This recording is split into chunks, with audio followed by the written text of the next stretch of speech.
Good morning, good morning, good morning. Good day and a blessing to you. I'm here today with my dear friend of many, many years, going back to early years at high school in 1972 at the Dominica Grammar School, chemical engineer, humanitarian, nation builder, Lynton Scotland, who, along with his beautiful wife, Ruby Scotland, we have been honored, my wife and I, and Joe and our entire family, rather, been honored to know. Lynton, this is an opportunity to speak a bit to your legacy of service, your education, your nation building efforts, the love you've shown for humanity. And I thought it fitting and proper to take an opportunity to speak with you. My memory takes me back to the effort you made not so long ago to convene our classmates from 1972 from the Dominica Grammar School. And that was a blessed effort. That's still in process. And hopefully by the inspirational words you will bestow on us today and to hopefully have be left behind as a piece of our noble heritage. You will inspire many others to excel in chemical engineering and in humanitarian courses as you have. Lynton, welcome. Thanks, Gabe. Good morning and welcome. That's so nice to see you.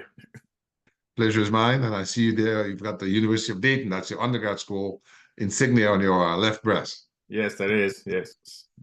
And you remember the board of visitors or the board of directors of the university? Yeah, board of trustees. I was on the board of trustees for 9 years, and now I'm what should be considered a trustee emeritus.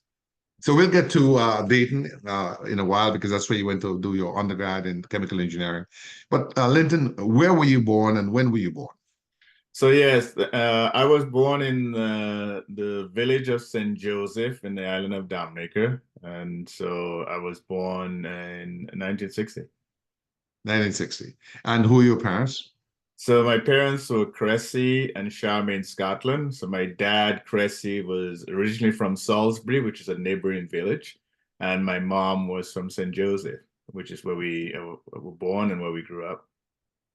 And tell me about your siblings. How many of you? So my mom and dad, there were 7 of us, and I am the second of 7. So my oldest brother, Ashby, and then me. And then also following me, there was Glenn, and there is Glenn, he's still alive. And then Bert, Daisy, who was the first girl of this union. And she unfortunately passed away 2 years ago around this time. And then following Daisy was Gary, and then the last was Myrtle. Outstanding. And the illustrious Scotland family has done a lot for us inside and outside of Dominica, and we give thanks for your parents. I often recall when my mother, who was 95, is still lucid, she said she taught your mother during World War II, or shortly thereafter, because my mother, like you, came from St. Joseph, or comes from, she said she was born there, and that's where we would visit, in the yard next to the sea by Marsden and process and these people. So I'm a St. Joseph boy myself. Tell me a little bit, Lynton, about village life. What was village life like in the 1960s on St. Joseph? So, back in the day, we didn't have all the amenities that folks have today in terms of like television or stuff. So for us, it was listening to the radio, but also spending a lot of time on the savannah and the field, playing cricket, playing soccer, or football, as we call it. And, being in that village community, the interesting thing, so my grandfather, Emmanuel John Charles, he had 18 kids. And so a lot of my cousins, well, my uncles and their kids, who all grew up in that village. So we always knew, who each other was. And, the opportunity in that village to really develop some close friends, even lifelong friends, even to today, because you grew up together and you spend a lot of time together. Lynton, at the time you were born in 1960, Dominica was a colony of Britain in the Caribbean, of course, and that's how we ended up speaking English. And I'm going to ask you a little bit about education, but I'm always fond of telling people, I have a friend who's a rocket scientist. I remember that time I visited your home in Delaware, and I went to your basement, and you had these missiles. And I said, Lynton, what are you doing with missiles in your home? They were small and large. And he said, well, Gabe, I made rocket fuel for these missiles. And I made rocket fuel for the space shuttle. And I was just, flabbergasted in a very positive way that here was my boyhood friend from high school days who had gone on to illustrious things, to serve on the White House Commission on Energy under President Obama, and to have done chemical engineering, coming from the small village of St. Joseph and working with Hercules and other corporations involved in, space science and rocketry and rocket fuel. And so that is why I've kind of jumped ahead to what you did later, but that is why I think it's very important for those who will listen to this to get a sense of the industry, the agriculture, the community. What did people do for a living, for instance, on St. Joseph when you grew up? So St. Joseph was more of an agricultural community, and many people lived in St. Joseph, but they had their farms in Cahome or Atlee or Croix and in the interior. And so those were really hardworking people. I remember every morning, as the folks were preparing to go up to the garden, they would collect the workers and they would, head up into the gardens. And it was interesting because there were folks who were going into Roseau to town to work. There was us as students. And what would what would they be traveling on? If you can give, for those who were not born then, give them a sense of the flavor of the conveyances that they utilized. My mother said they walked to Roseau and their provisions to sell at the market went by boat, or sometimes they would carry it. How did the people get to Roseau in your time? So over time, right? So initially, folks would walk to Roseau or actually take a boat from St. Joseph to Roseau because this was on the western coast. And then eventually, folks had lorries or what they call one-ton Bedford trucks. Right? So these trucks stick a pin in there and see if you can paint a picture in the mind of the listener of what that looked like. So the Bedford was a British truck. I remember there was Bedford and there was Humber. These were the two brands. Right. But how did the local artisans and carpenters configure that frame and that engine into something more remarkable? Yeah, so they would actually build a wooden box that would be mounted onto that Bedford truck, bolted down, and on that with a covering and everything. And there were wooden seats in that truck. And then on the side, there would be what they call tarpaulin. So when it rains, you'd roll down the tarpaulin and then to prevent from getting wet. But those were the Bedford trucks that they would use. An interesting thing, they would use those trucks for carrying folks to go to Roseau to work, kids as to go into school, into town. And then when it was harvest time for bananas, they would be able to take the wooden benches, per se, out of the trucks, and those same trucks could be utilized for carrying bananas from the garden into the boxing plants or into Font Collet to where the boats would take them out to ship. Well, they would be shipped out. Amazing. So Dominica then basically was a country that was a producer of bananas. Yes. Did you have any involvement in that trade yourself? Not really. My grandfather did. So my grandfather had his estate in what's that?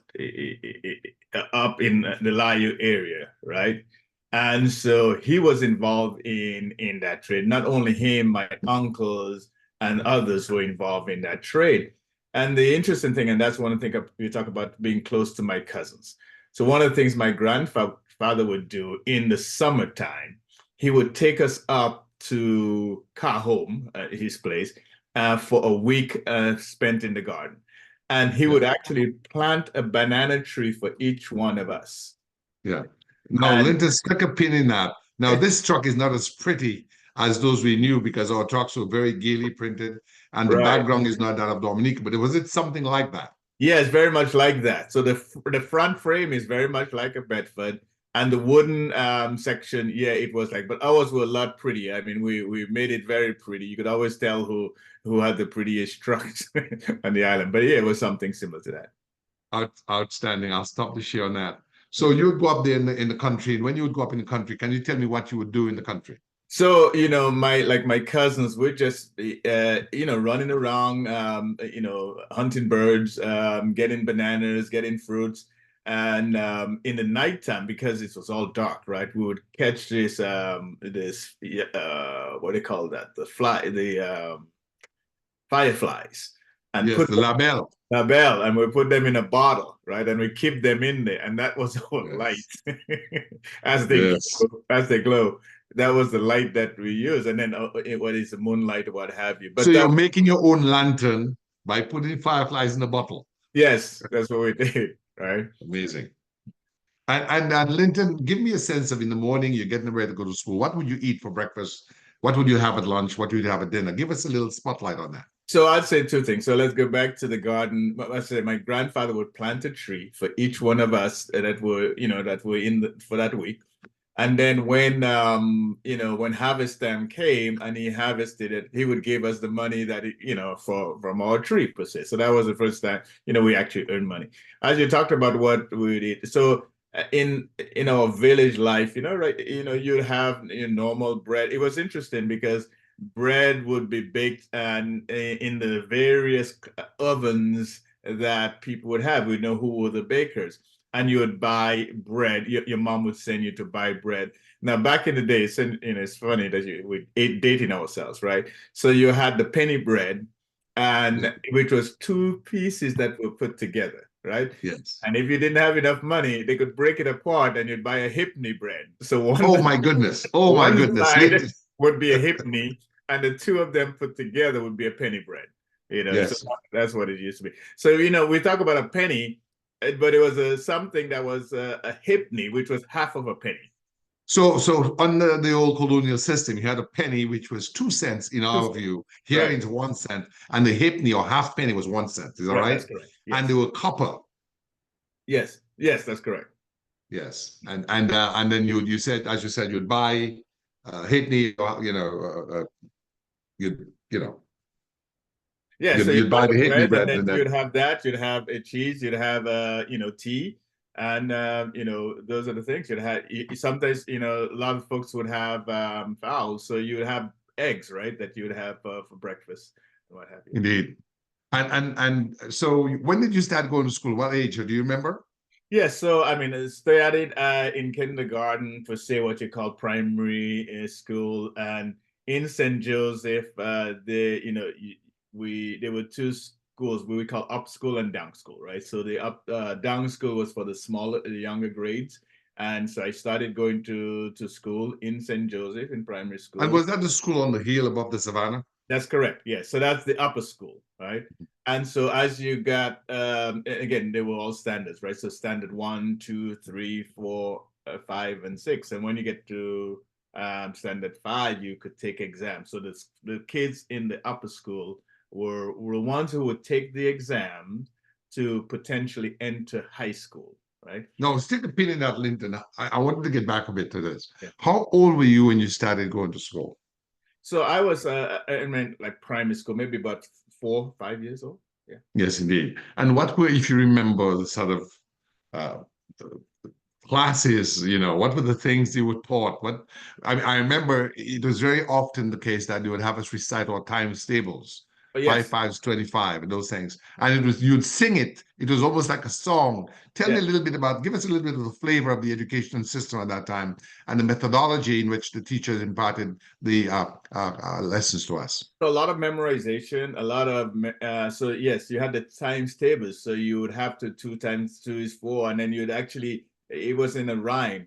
And in our books, at the back of that book would be those times tables, right? So Yes. you would actually hear it, visualize it, but then it'd be to see it, right? And so that's what's And I remember at the back would be the arithmetical tables. yes. And I remember in good school to say it stood for a red Indian told his mother to eat tablet in church and laugh. You remember that? Absolutely, yes, yeah. So that was things we used to kind of help us remember the things, right? And you'd have the different weights and measures and Yes, centimeters, millimeters, foot yard, and all that. So the back of the exercise book well, let's get to the front. The front had a picture of the king and queen. Well, the Queen of England and her husband, the Duke of Yes. Edinburgh. Is that right? Yes, that was that. That's how it started, and then the back had the arithmetic tables, right? That's right. That And so you were able to you were required to study that. yeah. Tell me a little. I mentioned about tablet. What was a tablet, Lynton? It wasn't an Apple or Samsung device in those days. No, so it's interesting. Were you talking about coconut tablet? That's what it was, right? So when, Tell the listeners what a coconut tablet was. yeah, so a coconut tablet was something that it was actually a snack that certain vendors would make, and it would be slices of coconut in with sugar that would be roasted, right? Yes, Oh, yes. and baked, and so and caramelized to a certain extent, and the vendors would sell that, right, to the kids. At recess time. At recess time. So recess time, that's when we get your breaks in school, and that's what you'd have tablet. So Lynton, you were saying to me we didn't have cafeterias. We went to school and you'd have a penny or half penny, and at recess time, the vendors would come by the school with a tray. Yes. And you'd have different things like the coconut tablet, which was a little cake made of coconut and sugar. And for those of you listening, Dominica at one point had about 13 to 14 sugar mills because Dominica is part of the sugar islands that grew the sugar industry that made Europe wealthy. And the European nations, France, Britain, Spain, fought over the islands because they were very prized for sugar production. And that's what led to people from Africa being kidnapped and brought over to work to provide that wealth for Europe. So you would have on that the coconut tablet. You also have something called tambourine balls. What's a tambourine ball? Yes. So this was the tambourines was a pretty sour, but they'd mix it with sugar and create this really tasty snack, right? We also had bakes, right? So which is a flour that is baked and into like a fluffy dough. And then you'd have what we fried. Fried, yeah, more fried. Yeah, now they're doing that's baked, but back in the day it was all fried. Yeah, indeed. Lynton, let's talk about village feast and let's talk about things like Christmas. What, if anything, you remember about those days in Dominica with regard to village feast? I tell you, Christmas was such a special time. It seemed like we'd always be looking forward to Christmas. So you'd have the lights. You would have back in the day we had little toy guns, that we would play with, the bamboo things that they would, the cannons per se that bamboo cannons. Yeah, right? It was amazing science. You're a chemical engineer now. So for those who would not know, you take the bamboo, cut it maybe in a length of maybe 5 feet or 4 feet, and at one and break through so it's clear all the way through because bamboo has segments. And on the one end, they'd make a hole. And I think they would put kerosene and salt. Yeah. Light I don't know how they did it. I tell you, as I reflect on it, but they're pretty scientific, right? When they would lit this thing, it would make up this big sound, right? And yes. You had to blow. You had to blow. To clear the smoke out. Then you light it, and boom. And you could put little sometimes stones on one side so you could shoot at the other side. Bamboo cannons. We made cannons out of bamboo. Yeah, bamboo cannons. Amazing. And so Christmas was fun. Did you all travel to Roseau for Christmas, or you did everything in St. Joseph? Everything in St. Joseph. So you at that time, Christmas time, you'd get somebody would kill a cow, right? So you'd get meat, or kill goats. So you'd always have to get your meat for Christmas. And there was some that would be smoking pigs or what have you. And so you'd get that because at that time you made your special, soups with your peas and then smoked meat and what have you. But that's opinion out because that's something that's gone out, Lynton, because of refrigeration. Yeah. In those days, not everybody had a refrigerator, correct? Right. So only few people had. And so if you had a pig slaughtered, they would boucan. It was called smoking. They would put the pig on a rack and they would chop the meat and they would put it on the leaves and they would smoke it so that you could, and salt it and smoke it so that it could last.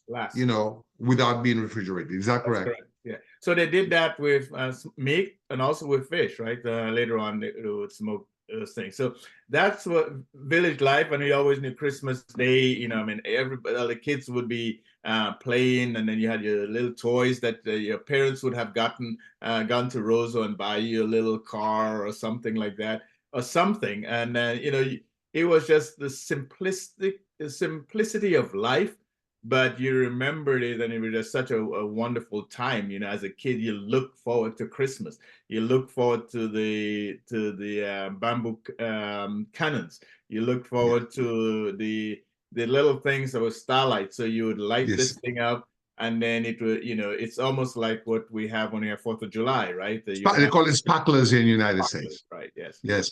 Now, let me just ask this question here, because, you know, St. Joseph was on the seaside. Right. So you were always within what, 100 feet, 200 feet of the sea? Oh, yes, yeah, very much. So, you know, you could easily go, and as you walk to school, I mean, you basically walking close to where the sea. It's just a few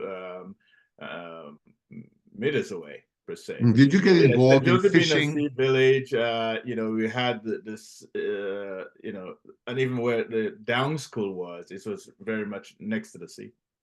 So you're always within side of the sea. Remember, because I used to visit St. Joseph in the summer, there was something called Batam Sal or Bateau Sal. Those were salt boats that came from the up islands like St. Kitts Nevis. Do you remember that? They would come selling salt alongside the shore. So, Gabe, you have a vivid memory. Some things I do remember. That one I don't remember that much. Okay. But you had Tamawewe, which is the seaside grapes. Yes, Tamawewe. I mean, so that's the beauty about village life. There was always a guava tree or miwis or sea grapes or stuff that we would find that you could eat, or mangoes. Mangoes or almond, and all of those things in the vicinity. That, you know, as kids, you know, you walking through the village, or you can always get those things. And even like in upper school, there was something. It was almost like not a grape, but it was more. I can't remember exactly, but we call it miwis, right? And we would use it, and it had the sweetest taste. Actually, the darker it was, the sweeter it was. I know, the more, yes, it was almost burgundy color. You have to roll it.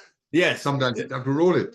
Well, what we would do actually, we would get them, put them in a bottle, strip the back of a stick, and then we would kind of put it and then, you know, kind of mash it.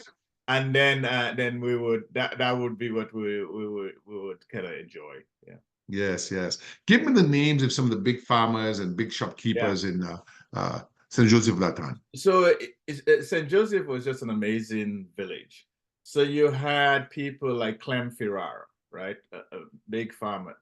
Alvin Ammon Trading. Yeah. So Clem Ferrara, let the record reflect, was in the British Army during World War II with my dad, and my dad introduced him to his future wife in St. Vincent when they were based there. And it became after the war, the British government decided to give the soldiers either a government job. My father took one as a soil conservation officer in the Layou Valley and met my mother, who was from St. Joseph in the Layou Valley. And Clem Ferrara took the land. He took 7 acres and then grew that into more land and became a big farmer. Yeah. So you had Clem Ferrara, you had Alvin Ammon Trading, you also had my uncle, Vanos John Charles, right?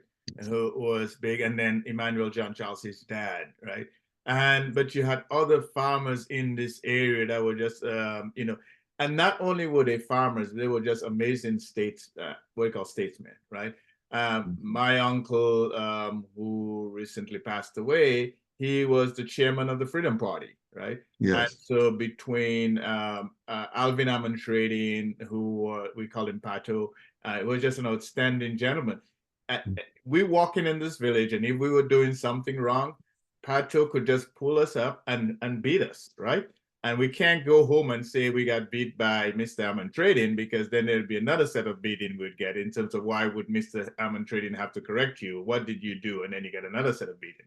So does this then substantiate the saying it takes a village to raise a child? It really did. Yeah. So you carried your family's name, right, when you walk into the village. So you didn't want to do anything to dishonor your family. And so the elders in the village really had the right and the responsibility to make sure that you're doing the right thing. Would you say that law and order and discipline and good order was much more prevalent in that time? Well, absolutely. I mean, so I mean, you always had your small bad actors, but law and order. There were things that that you couldn't do because the elders in the village are looking out and for the kids. So it really took a village to raise a child, and then you see in that era the people and the caliber of people that came from that in that time. You could see the discipline that they had. So you're talking about village pride. You're also talking about a certain communal responsibility to each other, Yeah. right? And you're talking about discipline.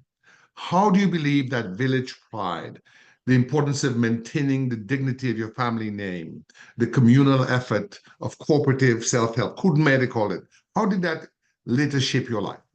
Well, so it framed the values that that you hold dear even today because you grew up in that. So the aspect of village life, the aspect of holding your family name. I knew that I was, my family name was John Charles, right? So, and who my grandfather was, and my uncles were, right, and my aunts were very distinguished people in the community, right? So that was us. At the same time, I'm a Scotland, right? So who my dad was, and upholding that. I think those things shape your life because you grew up with that and understand the importance of that. The aspect of helping each other, right? So that was really also important because as my mom having seven of us, there were always folks that were helping, right? Helping each other. And the interesting thing, again, we talk about this, when back in the day, you might have your house, but it might be on a rented piece of land. And then you may have to move your house to another rented piece of land. So imagine you're being able to move your house.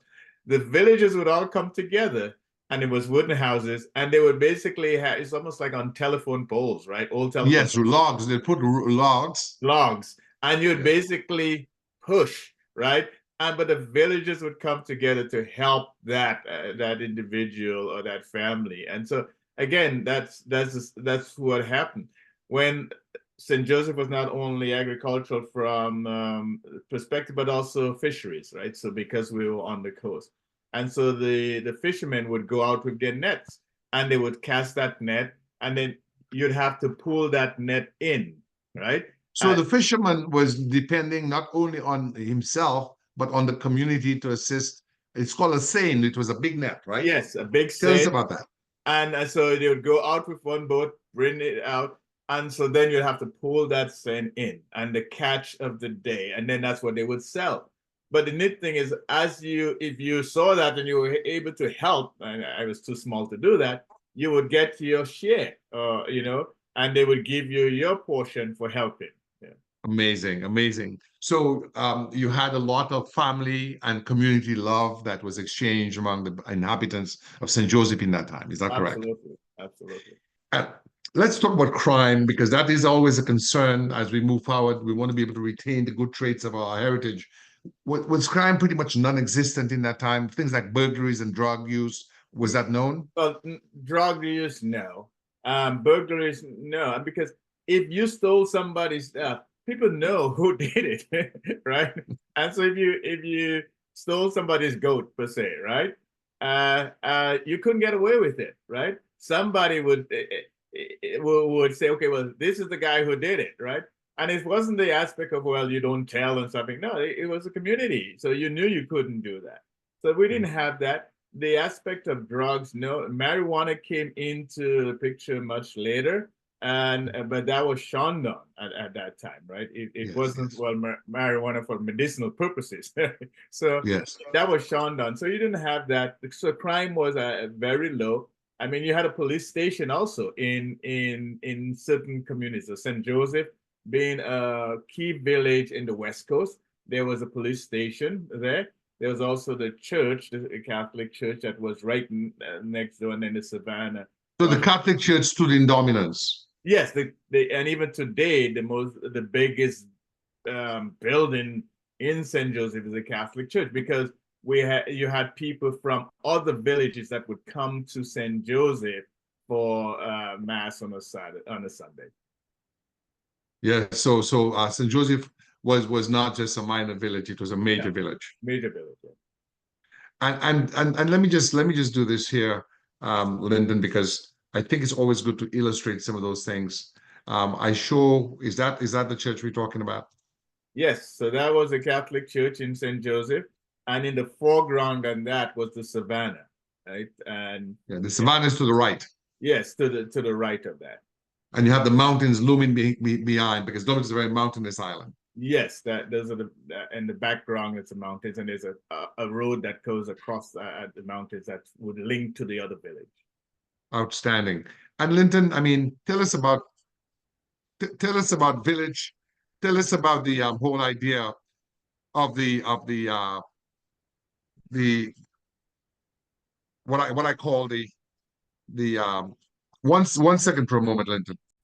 Recording in progress. Okay, Linton, we're back on, and I know that we could spend all day talking about St. Joseph, but we have to go to Roseau, which is where you went to high school. Yeah. So before we do that, though, I cannot but talk about the Layou River and what role the Layou River played in your life, in the way of Dominica being one of the most rivered, if I can use that term, islands in the country, in the world, with about, in those days, we would say 365 rivers, in one for each year. Right. Tell us about river life and what that meant to you. So Layou is the smaller village next to St. Joseph. It's almost part of St. Joseph. And the Layou River is actually the biggest river in Dominica. The neat thing about the Layou River is by the Layou River, that's where the cocoa, the cocoa, the bananas, the grapefruit, oranges, all in that valley was grown. So the Layou Valley is a very fertile and very productive valley at those times. Right? But not only that, one of the opinion there, they also had tobacco when you were younger. Yes, there was also the tobacco farms in that area. So very fertile area. And as you go up the Layou Valley, then that should go to the estates of Calhoun, Croix, Atlee, and those places, right? But the Layou River, and what's also important, very close to St. Joseph. The interesting thing is when we had water shortage, right? That's where we used to go to the river to carry water from Layou to St. Joseph, or to neighboring areas. Not only that, that's where the families would go to wash their clothes, right? And so on a Saturday, your mom and you would, all the kids would go to, and that was a great time for us because we'd be in the water all day, just swimming and having fun, and then go and get fruits or what have you. But that was a place that they would go wash their clothes, and it was an all-day event. You'd be washing clothes, then putting them out to dry, and then going back down, and you'd bring your food so that you know, for lunch and what have you. So it was just a really fun time to know that you could go to the river on a Saturday and there with your mom, and then they washing clothes and what have you, and you out in the river just having fun. Indeed. Before we go on to Roseau, what sports would you play in the village? Yeah, so I was mostly into soccer, and so football we would call it. And so interesting, in St. Joseph, you had the different sections of St. Joseph. So you mentioned your mom is from St. Joseph, and it was more by Wl.L, right? So yes. That part of St. Joseph had its own team. And what Lynton has just done, he's spoken in French. So Dominica is a place that was once occupied by France, and today remains the only country on earth between two territories of France, Martinique to the south and Guadeloupe to the north. And so Dominicans speak English, but there is also a strong French Creole usage. So Wl.L means the Iron Road. The Iron Road, right? Yeah. Yes. And so that's that. In that area, they had their own team. I was from Des Moines, at the top, so we had our team up there. There was another team from the center of the village. There's another team from another section. We had like 5 different teams, and it was a big competition on a Sunday that all the teams would be playing each other. So from all within St. Joseph. So soccer was the big thing for me, but there was also cricket, right? And some of the great cricketers that came from St. Joseph. So Caleb Laurent, who represented Dominica and the West Indies. He was a bowler, wasn't he? Huh? He was a bowler or batsman? He was a bowler. He was a spin bowler. But also he was my English teacher. He was my teacher. And so Yes. we get to education. It was Stick a because pin in that, right? yeah, When we were children in Roseau, we were not far from the Botanic Gardens where they played cricket. right. And one year, Dominica won the Windward Islands Cup. And Laura tore through the batting order of the opposing side. And Dominica is a place where people like carnival, and they just had a spontaneous carnival. And my sister Esther and I were following a band. And you know what the song was? The people just make songs up in the midst of that excitement and celebration. It was, I can remember it now from the deep recesses of memory. Bowl, Laura, bowl, wicket Kakwaze. That is a bowl, Laura, bowl. He's crushing the wickets. Yeah. And we're jumping up. And in those days, there's a lot of talk of obia and selling people, and maybe dipping our minds was maybe memories of slavery. People say where they sell you. And the Queen had just visited in '66, and they had put something called Baba Green on the road in the gardens to make it smooth for the Queen's visit. And as my sister and I were behind the band, we saw this image on the asphalt, and we thought it was a devil on the road, and we ran home. Yeah, so it's interesting. So Laura was very famous. Very Caleb Laura. famous. Yeah, so he was my teacher in standard 5, actually. It was standard 5. And it was through him that I passed common entrance. And so we get to education, right? In Dominica, as you know, it wasn't automatic that you went from elementary school to high school, right? You would be in standard 1, 2, 3, 4, 5. At standard 5, you would take an exam, and around the age of 11, 12. And if you pass that exam, and those exams came from Cambridge and Oxford in England. And these were national exams that all the kids in the island took. And each village had, took So the Cambridge O-level, that's the Cambridge University O-level and A-level, that was in high school. That was in high school. But the common entrance was at the elementary school level. Yes. Common entrance was at the elementary school level. And if you pass that exam, you would get an opportunity to go to high school, right? Now, this is really important because in St. Joseph was a major village. We had Isaiah Thomas and also his wife, Miss Thomas.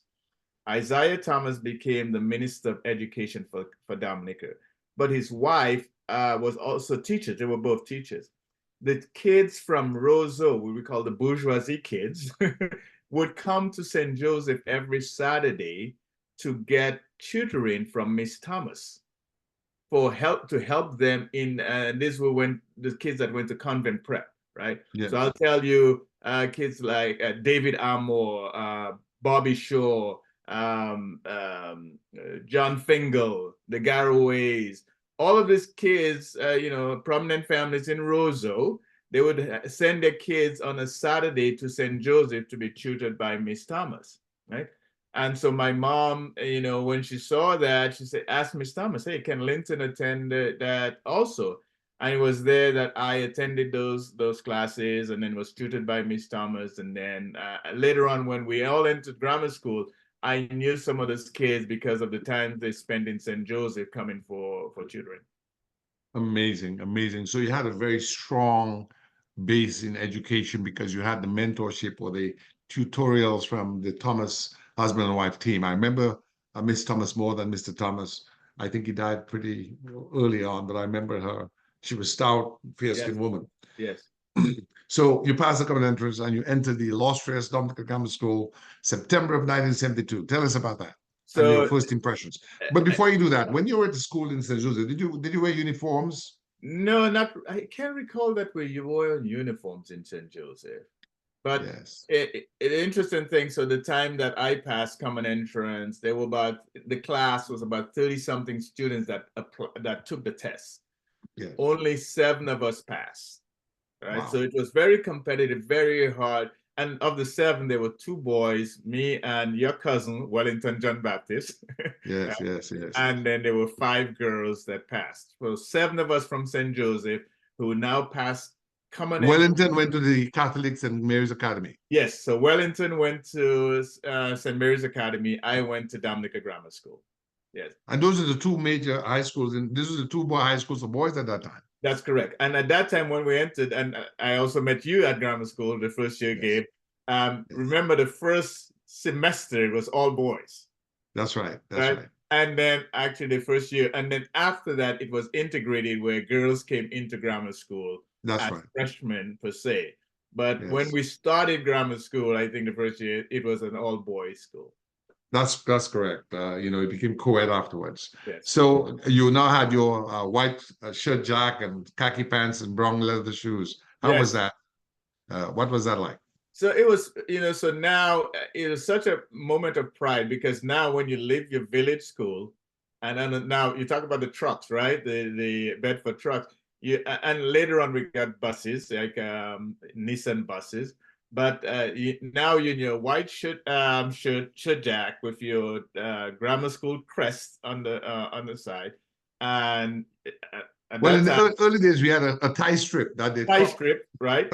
So this was the time of Black Power, and it moved away from the necktie and the blazer to just they would cut the tie in a strip, and you'd have the strip, and then later they had the crest with the, right. three so ships. We had the tie strip, and at that time, as a freshman, you couldn't wear long pants. It was short pants, short khaki pants. Yes. But you represented grammar school. You represented your village. Now living St. Joseph and going to Roseau to high school, and so it was a proud moment because they would, for your village, they knew, okay, these were the kids that passed. These are the ones that go into grammar school. Yeah, because when you're waiting for the bus or the truck, while you're dressed, I mean, you're very distinguished and distinctive. Yes, very distinguished, right. The other part of that game, which was interesting, that was Monday to Friday. If you were dressed on a Saturday, big trouble. Uniform, it's because you got demerits and you did something wrong and you have to come in. So that was detention. For detention. Yeah, that was punishment. So if the villagers saw you in your uniform on a Saturday, they knew you weren't doing something right. That's right. You'd been in trouble or something. Yeah. Let me ask this before we talk about grammar school a little more. When you were in St. Joseph, did you all have National Day parades where you drilled on the savannah? Yes, we did. So National Day, we also look forward to that day because we would march and, on that National Day, and then 3rd of November per se. And then after we marched and did this, then we had squash, which was basically a lime juice, lemonade per se. And then you had, a little bit more than the penny bread. You had a nice loaf that you'd be getting. Was that a rough cake? That's right. You had the rough cake, and you had So you had rough cake and squash. For those who may not know, a rough cake was a cake that was rough. It was flour and coconut chips with sugar and so on, and it had a rough sort of little pimples on it. Yes. And you eat that. They call it rough cake. It was very tasty, and very good. That was, so I remember we had marching. We would march to the Botanic Gardens, and people would bring cups, enamel cups, and put that on their desk. Now some people would bring some huge cups in the belief they'll get more drink. Very true. Yeah, so that was very joyful. So you get to the grammar school. Tell me about the classes, how different they are, and some notable teachers that we had. Yes, so coming into grammar school, notable teachers, the iconic Alwyn Bully, right? So why was he iconic? Can you tell the listening audience? Alwyn taught us speech and drama, right? And so he made it come alive. And it was so much fun being in Alwyn's class. Now, it's interesting because when we formed the Dominica Grammar School 70 to 50, which was 1972, the year we started grammar school, that was also the year that Alwyn Bully started teaching at grammar school. And by far, he was one of the favorites for all the students. We also had Mr. Levy, right, who was our geography teacher. We had Branson Braid, who was our science teacher, right? And we had others in that time. But Alwyn Bully stood out to me because for us, he was young, like we were. And that's Dr. Bully. And that's later in life. In those later days, in life when he had a big afro. Yeah. At that time, he had a big afro because that was the time again of Pan-African Yes, consciousness and so yeah, on. But but that is later in life. He's very handsome man, very, very kind man. iconic guy and just really, really great person. Every year I'd go back to Dominica, we'd spend time together, and we lost a giant. And again, as we know, he's also the one who designed the Dominica flag. So when you see the Dominica flag, this is the gentleman who was the instrumental in that. Oh, I just want to say that we owe you a debt of gratitude, those of us from the grammar school on whose behalf he went to the funeral of our beloved teacher and made a presentation of that plaque to his wonderful wife, Anita Bully, who was a mathematician. She was a math teacher. Both of them representing that new cohort of university-educated Dominicans, but not just university-educated and conscious, Yes. university-educated and conscientious, university-educated and honest, university-educated and nation-building oriented. So he was teaching us speech and grammar, but he was also the founder of the People's Action Theater, along with a guy called Daniel Corderai. Is that not correct? Yes, that's correct. Yes.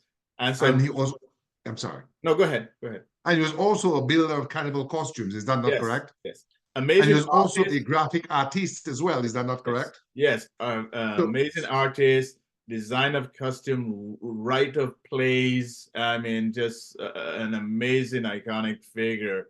And right now we have the Alvin Pulley Foundation, which I'm involved in, and then just the continuation of his work and his legacy. Yes, indeed. And so, Lynton, I want to keep Alvin's portrait up a little longer than normal because I would say our lives were enhanced. Our lives were, made much more fruitful because of the caliber of teachers like Alvin. He was just one of several, but suddenly he stood above the rest because of the multiplicity of things. Most of the teachers we had, good as they were, they taught us in school and that was it. Yeah. But Alvin taught us in school in the mornings from 8 a.m. to 1 p.m. Speech and drama. He also taught at some later on in life, in fifth form, he taught us English literature. Mm-hmm. But in the afternoons, he taught us art at the old technical wing. Yeah. And so he was someone who was 360. Yes. He was a teacher, an outstanding one at that, but also he contributed to the wider society and making that society much more creative and colorful and dynamic by his renditions in the art world, kind of costumes, and being a playwright, writing plays like Ruler and Hiruna, writing plays such as Speak, Brothers, Speak, and things like that. Good Morning, Miss Mealy, and huge crowds would go to the St. Gerard's Hall and to the Goodwill Parish Hall. And I remember in one year, he was Jesus Christ, in Jesus Christ Superstar. Yeah. And there's our teacher being put on the cross at Calvary, that was amazing stuff. So but the amazing thing about Alvin is his ability to relate to everyone, no matter their social standing in life. Yes. And yes, that it's important. Let me just say this is important because Alvin came, and we have to be frank, we came from an old colonial slave society of color and class prejudice. Right. And Alvin came from the blending of the European and African strands in our society and the upper class in a sense. He came from the Roseau elite, but that meant nothing to him in way of any sort of prejudice. He could, as you say, deal with everyone, and that's why he was so beloved, right. Because he had a heart of gold. Yes, very true. Well, very well said, Gabe. Thank you. So teach, God bless you. We're going to take you down, but you'll always be in our hearts. Let's continue on to talk about other aspects of our education. And at that time now, we're coming into going to laboratories. At the grammar school, we had the best laboratory construct. It turns out one of our friends we would meet later in life, Dr. Clayton Shillingford, who had attended in 49 to 57, had put together when he got back to the university. And that was, we had a physics lab, a chemistry lab, and a biology lab. Tell us about that, because you're the guy who, among us, one of us who did well in sciences. Yeah, so I remember our chemistry lab, right? And also our biology lab. Actually, we had to dissect frogs and doing all of this. Actually, they were there, but we had to go in and kind of understand the different components of that. So for those who may not know, I mean, when I've been all over the United States now, I've been to many labs at university level. those labs were outstanding. They I mean, really I were. remember sitting at the biology lab, and around us were shelves with bottles of snakes and rabbits and Yes. other animals in formaldehyde. Right. Yes.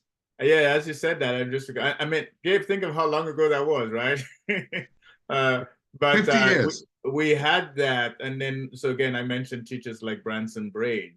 And so as growing up, I thought I was kind of, I tend to, you know, like the sciences. So I was more into chemistry and physics, right? And so taking those courses, these classes, and that's what kind of sparked my interest in modern sciences and in chemistry. I didn't know at that time. I'm just about 13, 14-year-old kid.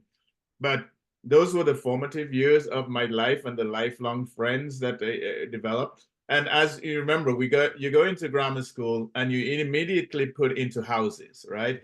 Based on your last name and what have you. So they were in grammar school, there were 4 houses, right? So Skinner, Daubeny, Benedict Joseph, and Dupont, right? So every student coming into grammar school would be in one of those houses.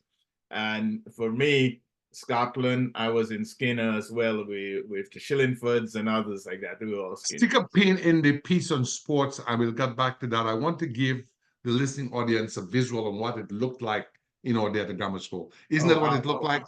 Yes. Wow. In the biology lab, this is exactly what the grammar school biology lab, and there was a lab master, a guy called Corbett from Portsmouth. He had a little office. His job was to make sure the labs were always clean and tidy. And so when I think of the Dominicans like yourself that have gone on, Dr. Christian, Dr. Schillingford, others, greatness in science all over the world.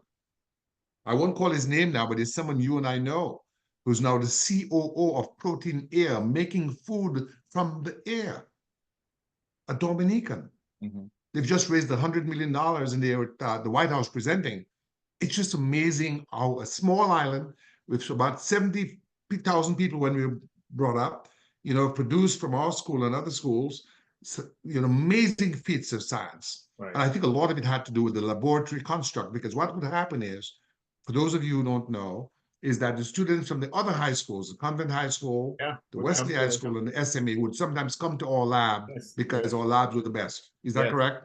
That's correct. It's funny that as you stated that, I forgot a lot of that, and I'm glad you remind me about that, because as I saw the picture you had, you said, yes, I remember that, right? And the fact that the students from the other high schools would come to our chemistry lab or biology lab, right? Because that was the best in the island, in the entire island. And at that time, think of Dominica and then having that type of advanced, labs. That was incredible. Indeed. I remember the Petri dishes and the Bunsen burners. Yep. And what were the slips, the little strips where we do alkali, the little blue strips. So test strips for that. Test strips. You'd put that in and it would change color, then whether it's acidic or basic. All right. So, yes. So alkaline, Alkaline. Amazing. So what is that doing to your mind? Did you know in high school that you're going to be a great scientist? No, not really. So it's interesting. In high school, my thought process, I wanted to be a doctor, right? So that was science. Yeah, science, but not a chemical engineer, right? I didn't even know what that was, but medicine, right? And so that's what I was thinking of. And so I only stayed in grammar school till I was about 4th form, right? And so that's a pivotal time of shift in my life. My family was in St. Joseph, but my dad was in St. Croix. Tell the listening audience, so the United States has 3 borders, Canada, Mexico, and the Caribbean. So Dominica in the Eastern Caribbean is very close to US territory, an hour and a half to Puerto Rico, and maybe an hour and a half, or maybe less, to the Virgin Islands, which are US territories. Is that correct? Yes, that's correct. So in the 1960s, there was a huge oil company called Hess on St. Croix, which had a refinery. Yes. And that became a sort of beacon, or sort of like a pool for migrants from Dominica to work at Hess. Tell us about that and your father. Yeah, so on St. Croix, which was the biggest of the US Virgin Islands, there was a oil refinery, to your point, Hess Oil. It was actually the second largest oil refinery in the world. Amazing. Well, back then. Not only did you have that Hess refinery, you also had at that time Martin Marietta, but it was Harvey Alumina. So these were two important industries in St. Croix. So what that did, it drew people from Trinidad, where you had oil, into St. Croix to work. It also drew people from Jamaica, where you had bauxite, into St. Croix to work. But and so for those who will listen to this, as a chemical engineer, the bauxite is the base mineral from which aluminum is made. That's correct. So in St. Croix, we would process bauxite and convert it to alumina. Not aluminum, alumina. Alumina is the white powder. And then you would take that powder and you'd smelt it and you would get aluminum, right? Okay. And so that was one of the important industries in St. Croix. But that drew people from around the Caribbean, excuse me, into St. Croix and to work. And so my dad was a heavy equipment operator in Dominica. He cut roads on a bulldozer and what have you. That's what he did. But so we talk about education, and it's important that I mention that here. My dad was doing this in Dominica, but then he had gone to St. Croix and he doing some of the same things, and then but he always wanted to come back to Dominica. So my dad left St. Croix and then came back to Dominica, and he brought, I never forgot, one of the biggest car that was in Dominica was a Dodge Coronet 440 8-cylinder car. My dad brought from St. Croix to Dominica. And then he came back. He also bought a dump truck. And so at that time, Karam was the big distributor for things. There were two trucks that came into Dominica. The government of Dominica bought one. My dad bought the other one, right? And so my dad was doing really well. You know, he had his family, he had his big car, he had his dump truck, and he was working that. Yeah, 8-cylinder Dodge. 8-cylinder Dodge. I mean, that was fast. And I mean, yeah. I think it must have been one of the few Dodge 8-cylinder vehicles on Dominica. It was. I mean, there was no other vehicle like that. It was funny. So, I mean, so at that time, when all of you pack in that car, you must have been the elite in St. Joseph. Elite in St. Joseph, but also in Dominica, because I never forgot one of these, bourgeoisie said, "How come you have a bigger car than my father?" It was like, it's like, but yeah, so we were doing well. But Lynton, you didn't tell us about the time when you used to make a frozen joys to sell. Well, and tell us what the frozen joy is. Yeah, so frozen joys is like a custard, and you'd freeze it, and then you would sell it in cubes in ice. So you pour the custard mix into an ice cube tray. Right. And of course, you must have had a refrigerator to do that. Yes, so we had a refrigerator, and so you would go around the village and you would sell that to. It was like a ice pop per se, but it was much more flavorful than that. And so my mom and you had a thong. You had a thong that is a little. You put it into the flask and into the thermos, yeah. Yeah, and so my mom. And you sell it for penny or 5 cents? How much you sell that for? I think it was a penny. A penny. Yeah. Yeah, so my mom would give that to me to go and sell, and I never liked to do that, right? So the interesting thing is, some friends and I would go and we'd sit in his shop, and we'd eat all of them up, right? But how would you account when you came back with no money?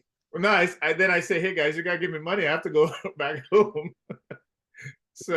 So we would do that, and my good friend Reggie Fagan would sit at their shop there because their mom had a shop, and then we'd just. By the way, how many shops were there in St. Joseph in those days? There were various shops. There were bigger shops and there were smaller shops. So like the smaller shops were called Shadel Moui. What does Shadel Moui mean? I don't know, Gabe. But the bigger shops, so like my aunt Enid Fagan had a shop. My uncle Hugh John Charles had a big shop. So those are the bigger shops. But you also had the smaller shops that people would sell things, right? Like rice, sugar. Rice, sugar, onions, garlic, some of the small things that flour. Yeah, flour and what have you. Yeah. But so I digress. So, but interesting, as I mentioned, we're in St. Joseph. My dad is doing well. And then, but go back to education. So the Minister of Education said to my dad, Mr. Scotland, I see you're doing well. You came back and you're doing well. And he said, but what about your children's education? And that statement really spoke to my dad. And my dad thought about it and says, you know what?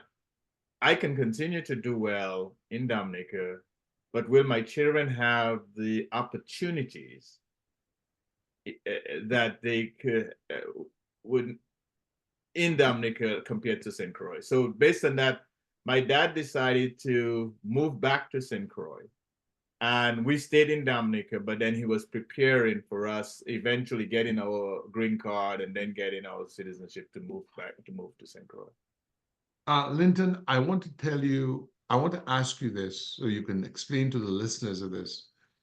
The premium that our island people, we never, after the emancipation of enslaved Africans in the British West Indies in 1834, in places like Dominica, we went to the hills and people planted and became small farmers, but they never got compensated.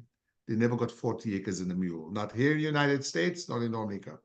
So tell us the value that our people placed on education in way of social progress. Yeah. So for us, education was the way out, right? And so for our parents did not have the opportunity for that education, but they wanted their children to. So that's why my parents made the sacrifice and what have you for us to go to school, right? And then instilling in us the value of education. Now, in this country, in the US today, if you can sing, you can make it. If you can dance, you can make it. If you can run fast, you can make it, right? If you can dunk a basketball, you can make it. Those avenues, those were not opportunities for advancement back in the day. So if you were the best cricketer or the best footballer, that didn't mean anything if you didn't have an education. So that's why for us, the education was the only avenue to success. And through that, you became doctors, lawyers, or whatever, but that was the avenue. Sports or arts. Stick a pin in that? Is that something that we need to continue, despite the fact that now there are US colleges that come to the Caribbean and do some recruiting, and those of us who have children born here, they have some of that opportunity. Is it the case, though, that we should reconsider, both on our island and here in the United States, among our communities, the importance and the primacy of education? Because even if you're good at dunking the ball or running fast, you can only do that for a Well, not only that, but think about the US. You have athletes who make tons of money, end up broke after their playing days are over.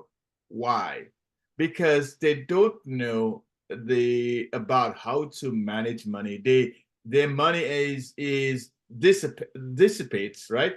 Because they don't have that knowledge. So even if you can do those things, the value of an education to know, and having the right people around and all those things is critical. And so, yes, education is still the foundation, whether you're an athlete or what have you, that knowledge that it helps you to you gain, that you can utilize for not only, careers in that space, but also knowledge in terms of money management and all of those types of things. So and we're jumping ahead a little bit because we haven't gotten into the meat of the Virgin Islands, what it meant for you, but as a trustee emeritus of the University of Dayton in Ohio, where you did your chemical engineering, what would you say to a young person who's listening to this, or a parent who's listening to this, or would-be parent who's listening to this, or an educator, on the importance of our young people being focused, especially in STEM, science, technology, engineering, mathematics? Some say STEAM, you've got to put the art in there as well. Yeah. So I think it is critical and important, right? And, but it starts with having the kids understand its importance, right? And then having them see folks who are doing it, and then they can envision themselves in that way. Because if you don't know what a chemical engineer is, and if you haven't met one, if you don't understand that, there's no reason to say, I want to be a chemical engineer, right? Or whatever other discipline you choose. So that is really critical. That And this is a good time, if I can ask you to stick opinion on it, describe in summary what a chemical engineer is and what he or she does and how that affects the modern world that we live in today. Yeah. So a chemical engineer, I say you take raw materials, and to get the whole process of getting from a raw material to a finished product. So you take a raw material that's like oil, that is, that is bought, that is, obtained in the Middle East or everywhere you get up from the ground, right? You get oil, crude oil, they call it, right? That process of going from crude oil all the way to gasoline, diesel, jet fuel, plastics, right? Clothing, that process of converting that raw material to those products, that's what chemical engineers do. So you have to understand the science behind how that raw material, so that oil, you got to boil it, and then you extract the vapors, and then you condense the vapors, and that at different times. So and the different gravity and viscosity and all of this stuff, you have to understand those concepts to be able to transform that raw material to that finished product. So it is a lot of engineering, a lot of math, a lot of chemistry, a lot of flow dynamics, understanding how you get something from this stage to this other stage. Is quite complex, but it's the basis for life. Yeah, a lot of things that we use today, right? You say, well, how was that made? I'm looking at your Dayton, Ohio, I call it maybe sweatsuit or whatever. What is that material made of? So that is actually polyester, right? Tell us what that is. Tell us where that comes from. So it's made from either polyolefins, which is and again, we don't want to get too wonky here or too chemical, but a lot of the individual monomers, and then when you bring them together, you form poly. So poly is many. So many monomers, many polymers, right? So that polyester. And so you have to, there are ways that it's through chemical processes to make that, and then to spin it, yarns that are made out of polyester, right? It's like threads, right? But you have to kind of go through spinnerets and then extract those things and then cool it down and then strengthen it. It's a lot. I'll give a quick example. You look at but before we even go on, the actual material you have on its base is crude oil. Crude oil, yes, it's based on crude oil, yeah. Yeah. Amazing. I mean, you look at that, in the old days, that would have to be cotton, which is a natural fiber, right. And not much processing, but you got to spin it in the textile mill. But this here is chemical. You're wearing chemical engineer. Yeah. And you're going to say about the different products. Yeah. So, one of the things that I did over the years is make, so you mentioned about rocket sciences, right? So in my past, I was involved in making gunpowder that not only for guns, but also for rockets and for things that were used on the Apache helicopter and what have you, missiles and what have you, right? And so take gunpowder, for example, what a policeman would be shooting, and then, you have a gun, or anybody have you shoot. When you see the policemen, they have something that's called a vest, right? So it's Kevlar, right? And so they might get shot if they accidentally get shot in the chest area. That bullet will never penetrate because that they're wearing Kevlar vests. Kevlar is a material that's made by Dupont, right? And so I was and you worked at Dupont Labs. I worked at Dupont. That was one of the products that I was, as the procurement officer, responsible for sourcing all the raw materials that made Kevlar, right? So just let the record reflect, Lynton Scotland of St. Joseph, Dominica, by way of the Dominica Grammar School and University of Dayton, was one of the people behind procuring the requisite materials for the making of Kevlar, which is a bulletproof material used in helmets and used in bulletproof vests by the US Army and other armies. Right. Yeah. So a lot of what we did were, the policemen, army, military people, they wear those, right, to protect, right. And so yeah, for me, usually say I come full circle, right, from making gunpowder to being involved in Kevlar, which is bulletproof protection. But not only that, you think of the CIvic, which is another material that we had at Dupont. That's during the Ebola issues that you had all this white gowns, right? Protective suits. Protective suits. That's all made with CIvic. What is CIvic? CIvic is really nothing more than polyethylene. So it's the ethylene monomer, a poly, which is many ethylene monomers put together to make polyethylene, and that's what it's used to make CIvic. And it has a higher protective capacity. It's much more impermeable than, say, cotton would be. Yes, very much so. So you can't penetrate through it. And it's the same thing with other products that I've been involved with, whether it's Gore-Tex. Tell us, I suspect you've also been involved in Gore-Tex. Yes. So I worked. What is Gore-Tex? So I was at Gore as the chief procurement officer at Gore. Gore-Tex is a material that is, air can go through, but not water. So you think of a water droplet, how small that is. It cannot go through that material, but it is breathable because air can go through it. So Gore-Tex material is made with what is something called PTFE, polytetrafluoroethane. And that material is used to make products like that you see all through life. You take a cell phone and you drop it in water, it will still work because that membrane is in there that protects any water from getting into the electronics, but it can still breathe because air can go through it. So, amazing. So here we are.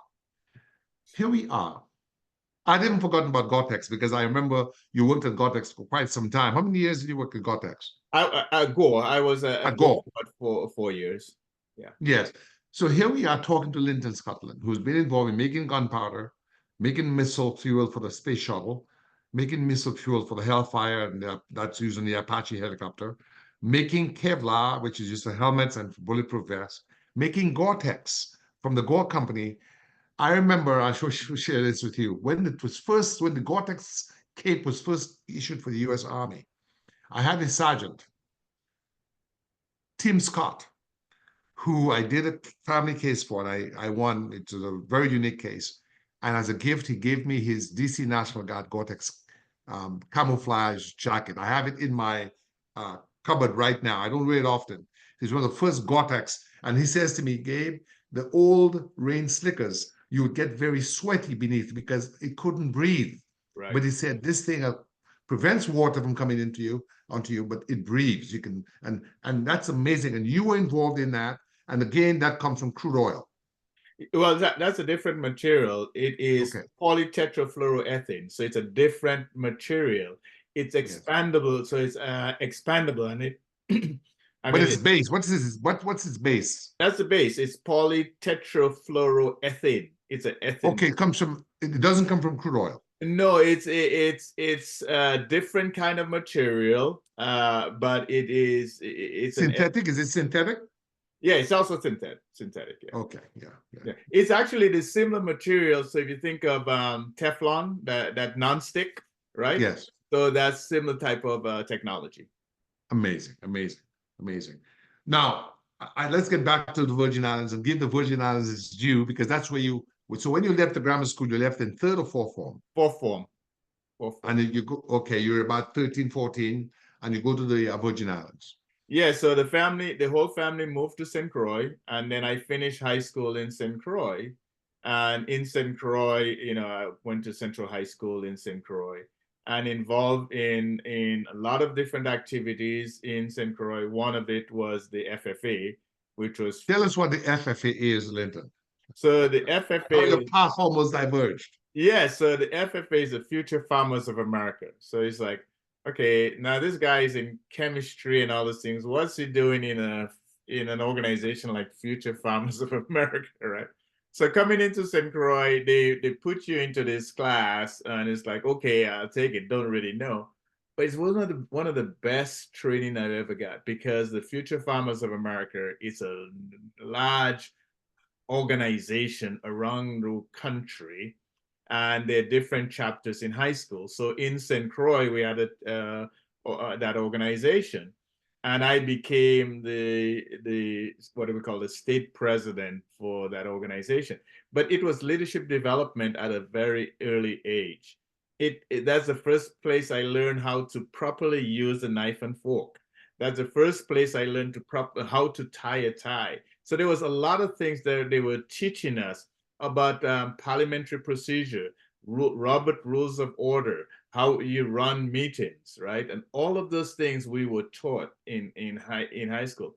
I also had the opportunity to go to the National Convention in Washington, D.C. as a high school student. And in there, we were able to go to the White House. I mean, at that time, as a young kid, going to the White House or going to the Rayburn Building where the congressmen were meeting the congressperson for the Virgin Islands at that time, and also meeting a lot of what they call the other presidents. So you think a state president is almost like a governor per se, right? Because you have one for each state. And because the Virgin Islands territory, we got our representative. So I was that representative for the Virgin Islands per se. And then you have each state have a state president for the FFA. And great organization, learned a lot from that, from that organization. Did you leave to go to the mainland for meetings? No, you were basically local. The one national meeting that they had every year, and it was again, privilege to be able to represent your Virgin Islands territory in Washington, D.C. For that event. Yeah. So you went to the Congress? Yes, went to the Congress and the White House, yeah, as a high school kid. Yeah. I was in college when I was on Capitol Hill, maybe during Congressional Black Caucus Month. And I saw a group of young, primarily white kids going down, and they had a sort of like a khaki it's a blue shirt it's a blue corduroy jacket with yes, a big emblem of the cross-section of FFA. corn at the back of it, and it says Future Farmers of America. Yeah.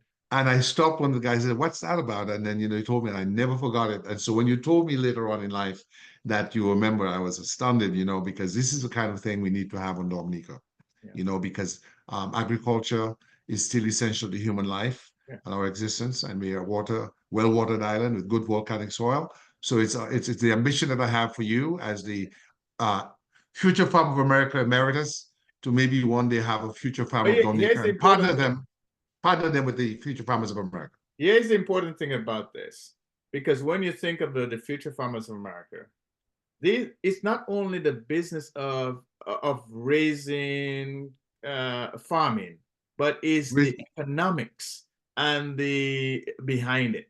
So a lot of those folks that were in this organization, they own big farms in Texas and the whole agro-processing aspect of it. And so the standing joke, right, when I got there, I'm from the little island of St. Croix. And so they asked me, well, what do you grow? What do you plant? And these guys had, like 5,000 cows, for milking, or hundreds of acres of corn that they were, in St. Croix, we had one cow and we had a little plot of land that we were doing horticulture. And then, but it was, those folks today, they're the big farmers that run large farms around the country. Yeah, but think opinion that, so while it is true, or by the time you were at St. Croix in the 1970s, it's true what you said of the scale in way of the disequilibrium between the large-scale U.S. farmers and the small-scale farmers in the Virgin Islands and the other islands for that matter. Do not forget that it was those same small islands that provided the capital formation for the Industrial Revolution. Because I did not understand until I was out of law school the role of the British West Indies and the other West Indian islands in sugar production, that there was no sugar industry in human history until that time. Right. That if you wanted sugar, you had to have honey, that the whole idea of making sugar from beet was not yet a concept. that it was the first time there was a sugar industry in human history, Yeah. and it changed the world. Very true. That sugar industry was the primary reason for the extraction of almost 20 million Africans over 300 years from the continent of Africa to the Americas, that has changed human history, that created the capital formation for the United States, because the endowments for Yale and Harvard and William and Mary came from West Indian sugar industry. The only place George Washington ever visited was Barbados.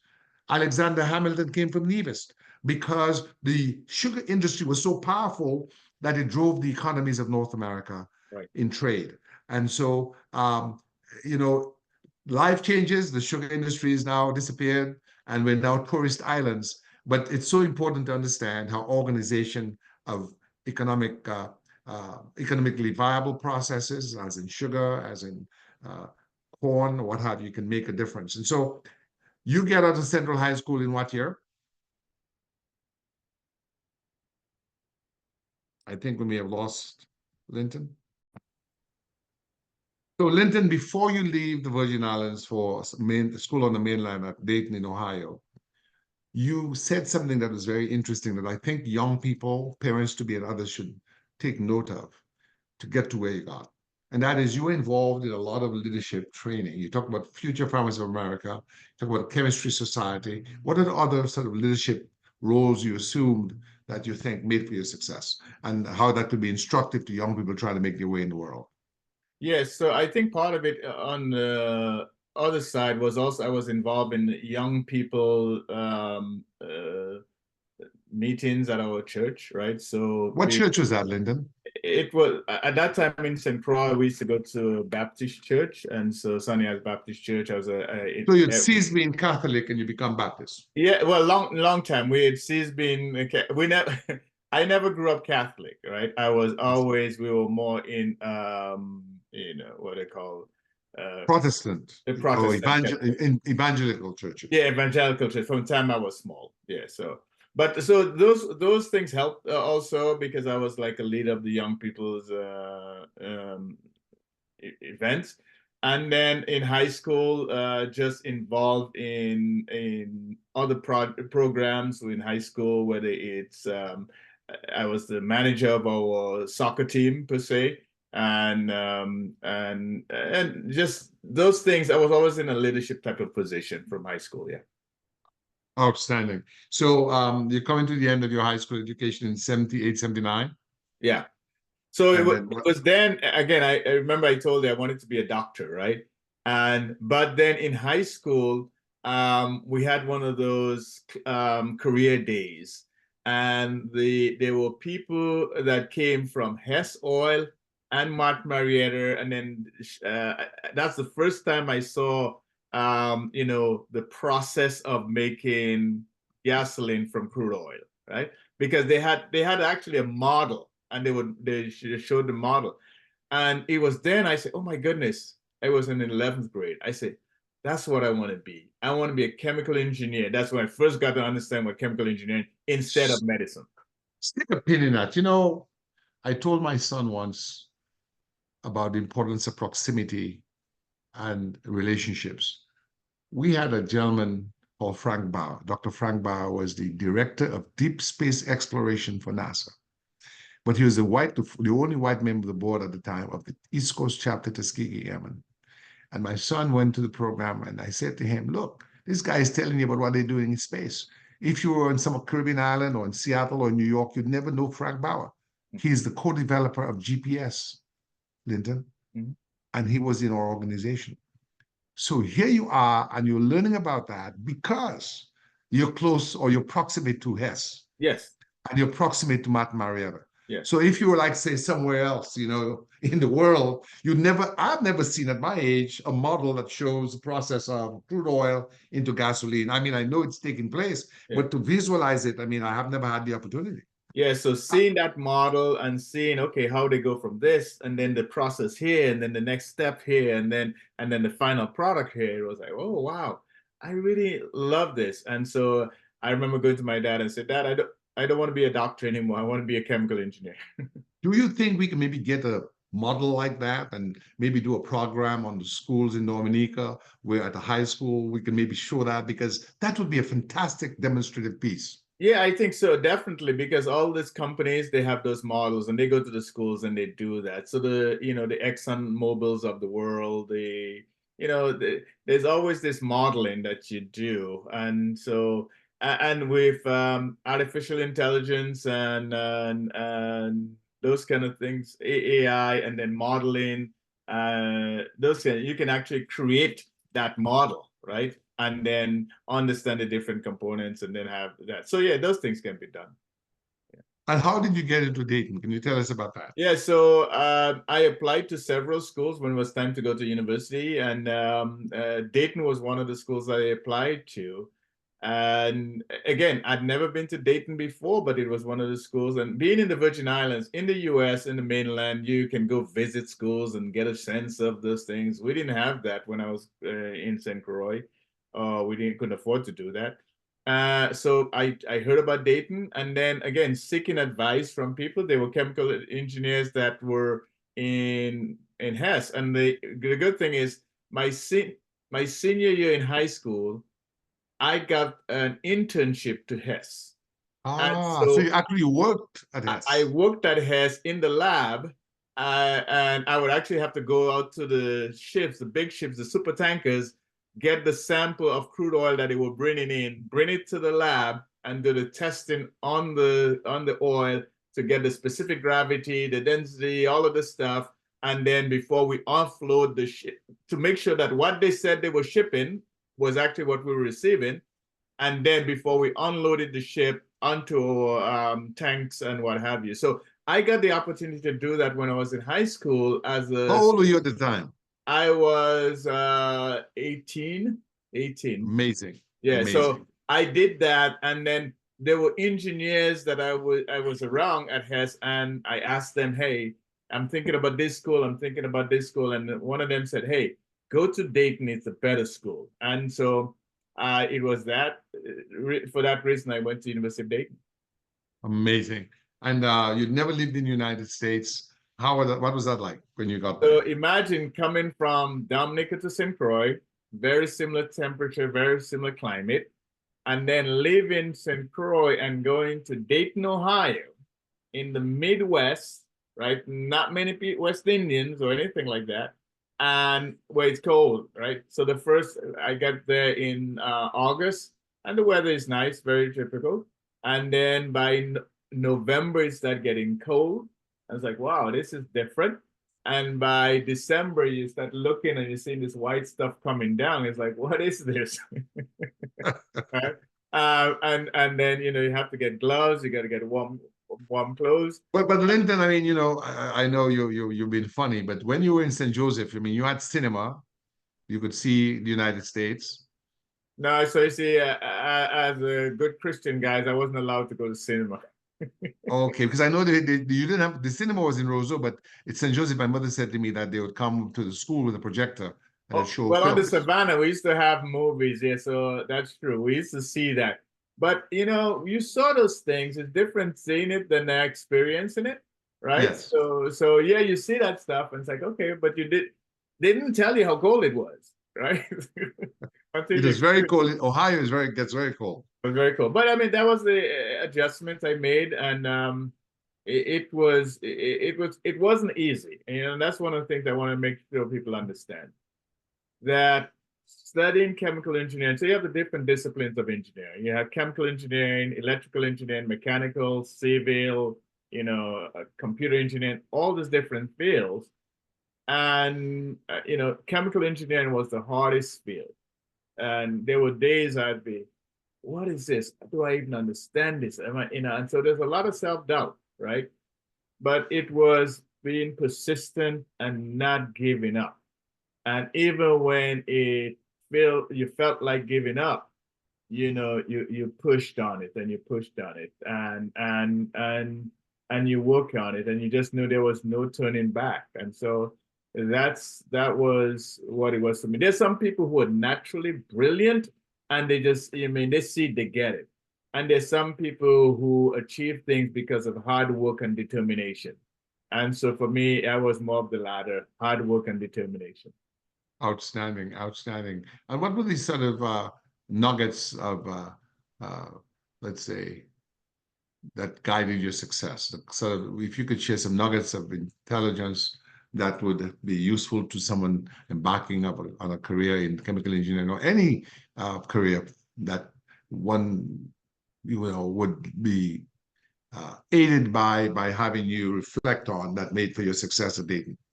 So, and I just spoke to some of the young scholars at ELC this week, and and that's the Executive Leadership Council, which you belong to. Yes, but which are the top sort of executives in American industry. Is that right? Yes, top Black executives in corporate America.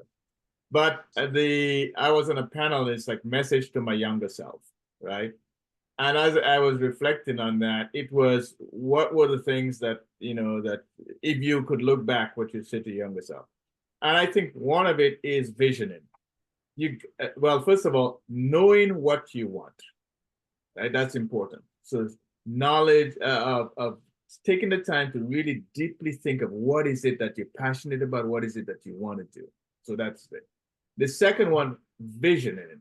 So almost seeing yourself doing it, seeing, so that aspect of seeing it, envisioning it in your mind, right?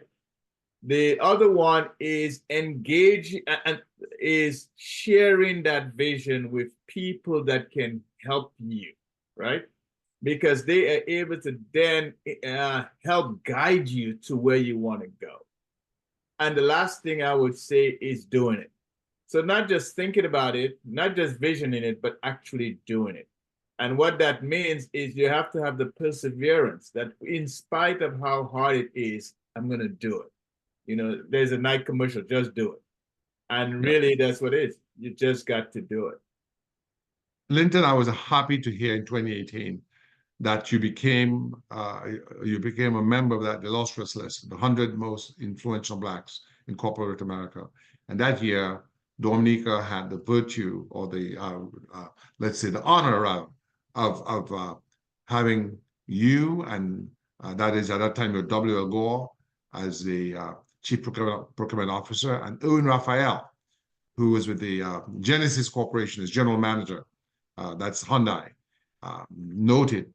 And this is an article. Lynton Scotland makes list of 100 most influential Blacks in corporate America. On March 1st, Savoy magazine issued its 100 most influential Blacks in corporate America. Coincidentally, Wl.L and Lynton Scotland, two of the selected business executives, were both born on the Caribbean island of Dominica and grew up on St. Croix in the U.S. Virgin Islands. That was just a marvelous, marvelous achievement that you were, along with our brother Irving, were able to attain that status by your perseverance. Yeah. So I would say, for me, it was such a having my brother Irving there, right? Because Irving's family and our family, and that is Irving Raphael, Sam Raphael, and Leroy Raphael. The Raphaels and the Scotlands in St. Croix, we were very, very close. As a matter of fact, my dad moved to St. Croix. He stayed at the Raphaels' home, right? Yes, our aunt who died last year actually taught their mother and father. Yeah. And Irving thought, I always say Irving, Miss Irving. Irving thought it was my mother, but no, it was my aunt, my father's sister. So Irving, Christian. There were 7 in their family. There were 7 in our family. My mom babysit the younger ones, and we spend a lot of time with as growing up together. And so for me, it was such a great feeling to have my brother Irving, that where we grew up in St. Croix, our families came from Dominica, and being recognized by Savoy magazine in 2 of the top 100 influential African Americans in corporate America. So that was fun. Outstanding. Lynton, we want to talk about by that time. So you get out of Dayton with a BS, that's Bachelor of Science in Chemical Engineering in 1986 or 85? In 84. So I graduated in 84, chemical engineering. Then I went back to St. Croix, worked there for a short time in the alumina industry, and then basically left St. Croix and came back to the US. And at that time, also when I came back into the U.S., I worked for Hercules, making gunpowder. That was one of the things I did. But I also went back to school and did a master's degree in statistics. So that was, again, furthering my education in Was that at the University of Pittsburgh or at Rutgers? Not Rutgers. So I did my master's in statistics at Rutgers, and that's when I really got involved in data analysis, and it was fun. Lynton, was that in 92 you got out of Rutgers? Yeah, I did my degree in Rutgers, graduated in 92. Yeah, because in 92 is when Irvin Andre and I did the book In Search of Eden. And I remember being in New York City with Joe and my wife, not my girlfriend then, my wife now, selling that book. And I think that's the first time I met you since our time at grammar school. Is that right? Yes. So you must have been because the Labor Day in Brooklyn is where we met. And that of course, Brooklyn, New York is not far from Rutgers. Rutgers is, I think, outside Newark, New Jersey. Yes, at that time I was living in New Jersey. Yeah, so in Kenville. So I was close. I'd always been in New York for Labor Day weekend. Yes, and that's Hercules was in New Jersey? Yes, the plant was in New Jersey where I worked. Yeah. I remember you told me an incident where did something explode? Yeah, we actually, so when you're making gunpowder or rocket fuel, you got to be, the safety is paramount, right? Because lives are lost if you don't do it right. And so that plant made all the ammunition for the British used in World War I. So it's a very old plant and had been making ammunition for all these years. And I was at that plant, and it was at 5 o'clock in the morning where we heard this massive crackling noise. And I really thought the world came to an end. And it was so loud that glass was shattering in homes in the area. And I live right next to the plant. I had a company house, and glass is shattering all over the community. The good thing is it happened at 5 o'clock in the morning because there's a mall that was right there, and it wasn't at 11 o'clock where there would be lots of people. And then the second blast hit and the third blast is, by then there's just a big fireball in the sky. And then and the plant had blown up. And well, one component of the plant had blown up. And because you mix in nitroglycerin with nitrocellulose, right? And then you're making this gunpowder, and then any impingement or spark, right, can accelerate. But so you have to, the safety precautions you have to take is utmost. And so that happened. But the key thing is, and again, when I went in and I was part of the crew that was doing the analysis, and what used to be buildings was just big, no buildings, right? It was just massive, craters in the ground. And so, yeah, but we survived that, and we eventually rebuild the plant. And then eventually what happened was, back in the day, this was just a community. Over the years, you have when I say a lot of open space, right? So in the 1930s, there's nothing around. But later on, what you see is a community in the midst of, that was the blast. Well, this one was from 1940. But that was 1940, but it's just, it's the same plant. So that was a Hercules powder plant. That's what I worked in Kenville. And that explosion killed 51 people. So that's 1940. In the one that we had, nobody got killed. That amazing. Was the amazing thing. And because of technology and how we started to do things to contain explosion, so nobody got killed. It was we were fortunate to a certain extent, but yes, that's the power of when you're working with explosives. So that was Kenville, New Jersey. Yeah, Kenville, New Jersey. So, and I had a company house right next to in that plant. So I worked for that same company. Yeah, that's outstanding. And it's around that time you meet your beautiful bride, Ruby, I think Bruney.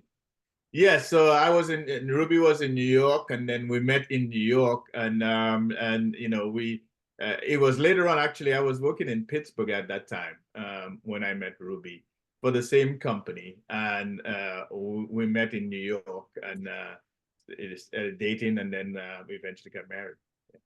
Ruby is from LaPlaine, Dominica, is that right? That's correct, yes. And again, LaPlaine being St. Joseph Dominica is on the Caribbean side and LaPlaine is on the Atlantic side. And so and Ruby's an accountant by training. Yeah, so she went to school for accounting and did her MBA also in the finance space. So that's what she's doing. Yeah, so I want to take an opportunity. She's just a fantastic person and a dear friend to my wife, Joan, and that's Ruby next to you there. Yes. On the right. I know it's not the clearest picture. Yeah, but it's I can't remember when we took this picture, Gabe. I think that was I think that was on the eastern shore of Maryland. We decided to do a double great date. how you find and put all those things together. It's amazing, Gabe, and then bringing it up at the right time. Yes, indeed. Nice. So that's Joan and that's Ruby, and Joan and Ruby interestingly knew each other back in Dominica as children. Yes. Yes, indeed. But they're very close. Yeah. Yes, indeed. So, Lynton, you're now in corporate America. Yeah. You're doing well, but you've not forgotten your country. And in the 1990s, you began to be involved in nation-building efforts. First of all, involved in the Nehemiah Project. Tell us about the Nehemiah Project, and we'll talk about the Dominica Diaspora Summit. Yeah. What was that about? So I think when being in the U.S., we were part of the Rosie Douglas Foundation, right? And as we were focusing on development opportunities and in Dominica, the Nehemiah Project we started is, and it goes back to the biblical times when Nehemiah was in Hebrew. He was in a different country, and he went back to his homeland, and he saw how the walls had been devastated. The place was in disrepair, right? And he had the idea of rebuilding the walls of Jerusalem. And so he was a very important person in the country that he was exiled to, per se. And so he sought the help of the king, where he was, to go back home to help rebuild the walls of Jerusalem. And you can read it in the book of Nehemiah, the story. But the same concept applied to us when we thought about it as people of Dominican descent, and we go back home and we see the needs of our country and how can we help in the development of a country. So that's really what the Nehemiah Project was. But the important thing was when Nehemiah went back to rebuild the walls, there was all types of people that were saying, oh, you're never going to build that wall. Oh, it's not, that wall you're rebuilding is going to tumble down. And there were lots of naysayers, right? But he was steadfast in saying, hey, that's what we want to do. And he got his countrymen and others to help rebuild that wall. And they did it by tribe. So you think of the 12 tribes of Jacob. Each tribe worked on the section of the wall that they were, that was affiliated with their tribe. And so the message for me was, like, you think of the 10 parishes in Dominica and the different constituents in Dominica. If each group works on the development of their village or their their territory, how much that work that would be. So we've been involved in that. So for me, it was St. Joseph, right? What can I do to help uplift St. Joseph? The others that might be, what can you do to uplift Salisbury? What can others do to uplift LaPlaine or Roseau or Calabishi or Portsmouth? And if each of us focus on that, then we can all rebuild Dominica. And I take this moment to salute you, Lynton, because you're one of the prime movers behind the first ever Dominica Diaspora football tournament held at Newtown Savannah, Harlem, as they call it. And that's one of the afternoons where one of the other teams were playing. The three of us, that is Dr. Thompson Fontaine, who's on the left, He's a PhD in economics from, I think, Clemson. He was at the IMF, and we'd come down. I'm in the middle. In those days, we'd come down every month with our family. We'd moved to Dominica. We'd not moved, but we had built our home in Dominica to come every year. And Lynton Scotland on the right, who's a prime football player. And I remember the day before or after, the final match was Dominica, the senior diaspora versus Dominica. And I pulled the muscle after firing the back kick or something.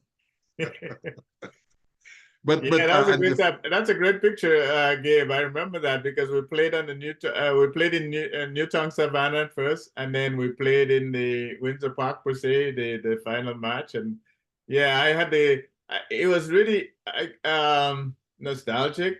But then I remember playing with Bull and Scobie, right? The Lawrence brothers, and my claim was I came in to substitute for Scobie. You know? Yes, those guys were famous football players in their time. And this date here on that film, on that pictures, July 21st, 2005.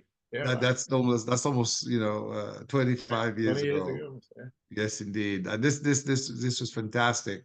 An opportunity to serve our country. In fact, you were the floor leader at the Dominican Diaspora in the Development Process Symposium at the Brooklyn Marriott in Brooklyn, where we had hundreds of Dominicans, scientists, doctors, lawyers, business owners coming together to aggregate our resources under the Rosie Douglas Foundation and its associate, the Dominica Academy of Arts and Sciences, led by the late Clayton Shillingford, to return and to do what you were doing here in I think Newark, Delaware.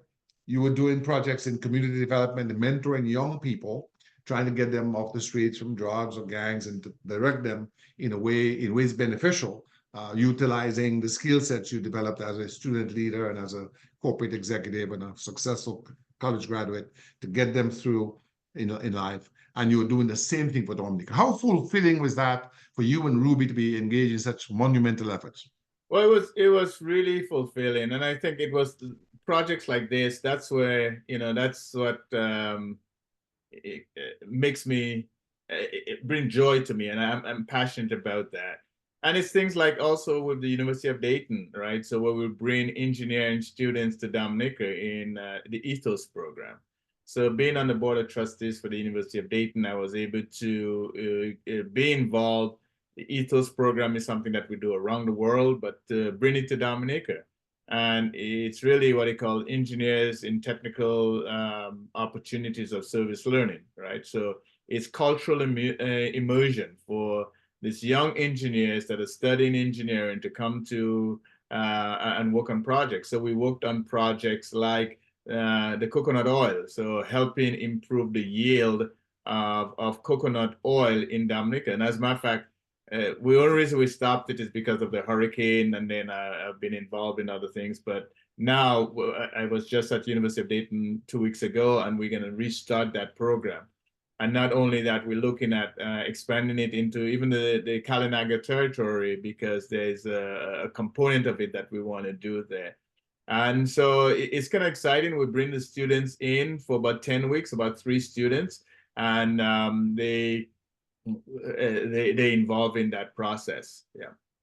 And so, you brought Dominicans closer to the United States and the United States closer to Dominicans or US citizens by bringing the students down to Dominica to do projects from Dayton.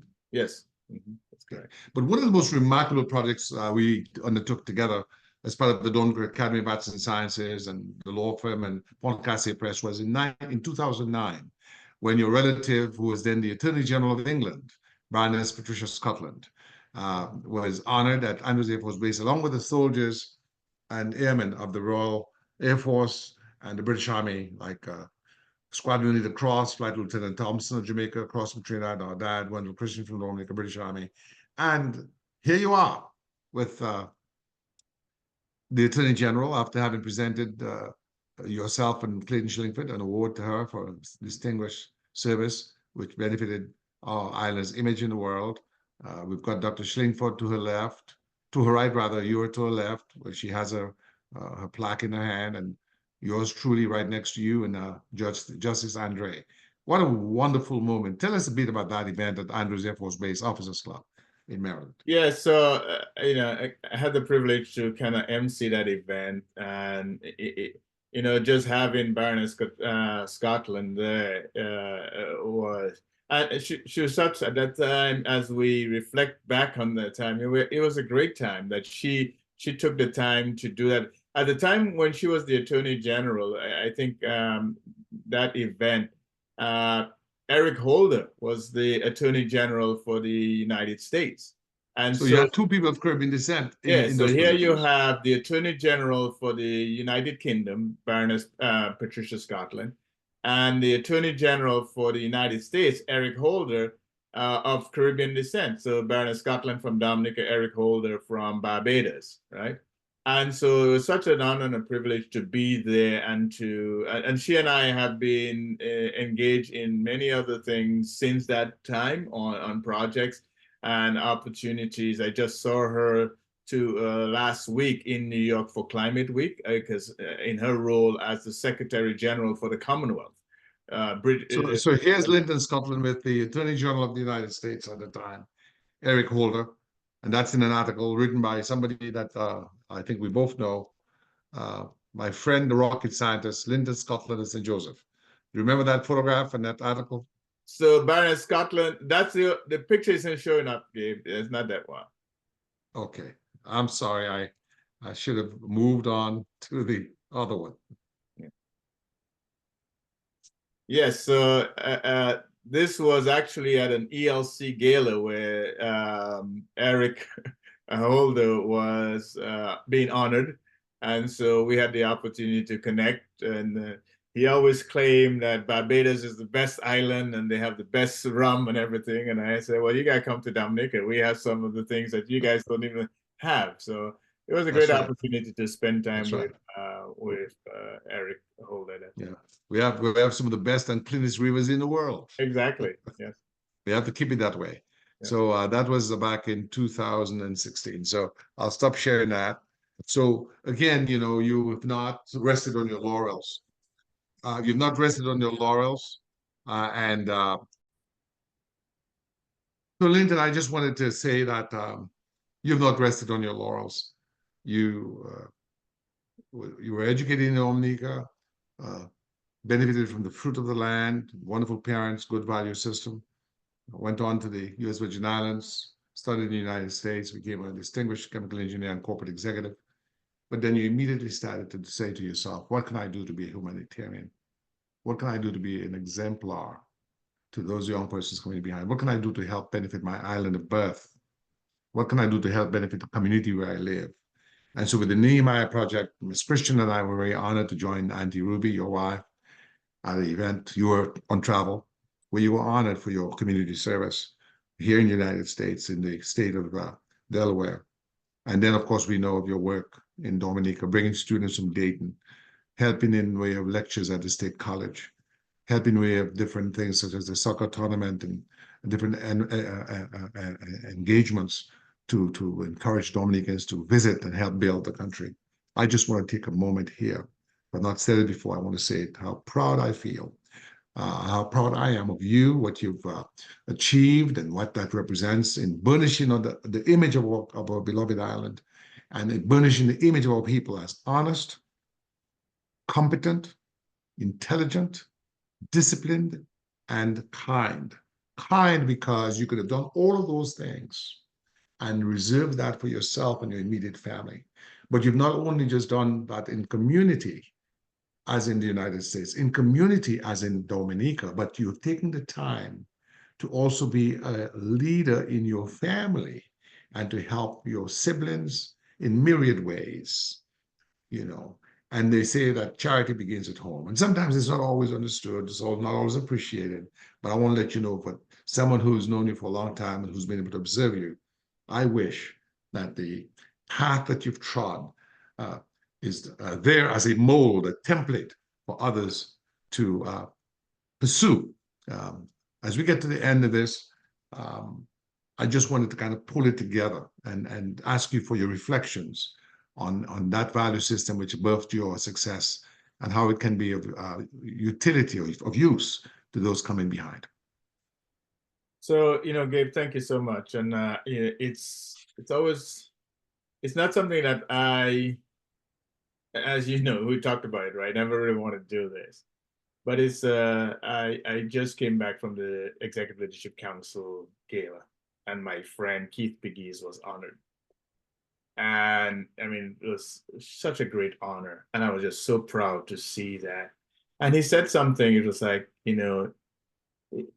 when you're honored for something that you called to do, or you feel privileged to do, or you just do, right? So it's not you just do it, right? And so for me, the things that I've done is just things that I, felt I was blessed and called to do. And and that's something I reflect on so much, as this has been a good moment of reflection. And I reflect on the impact. But I recall when the thing came out for Savoy on the top 100, and the publisher LP Green of Savoy, he said, "Lynton, it's not about you.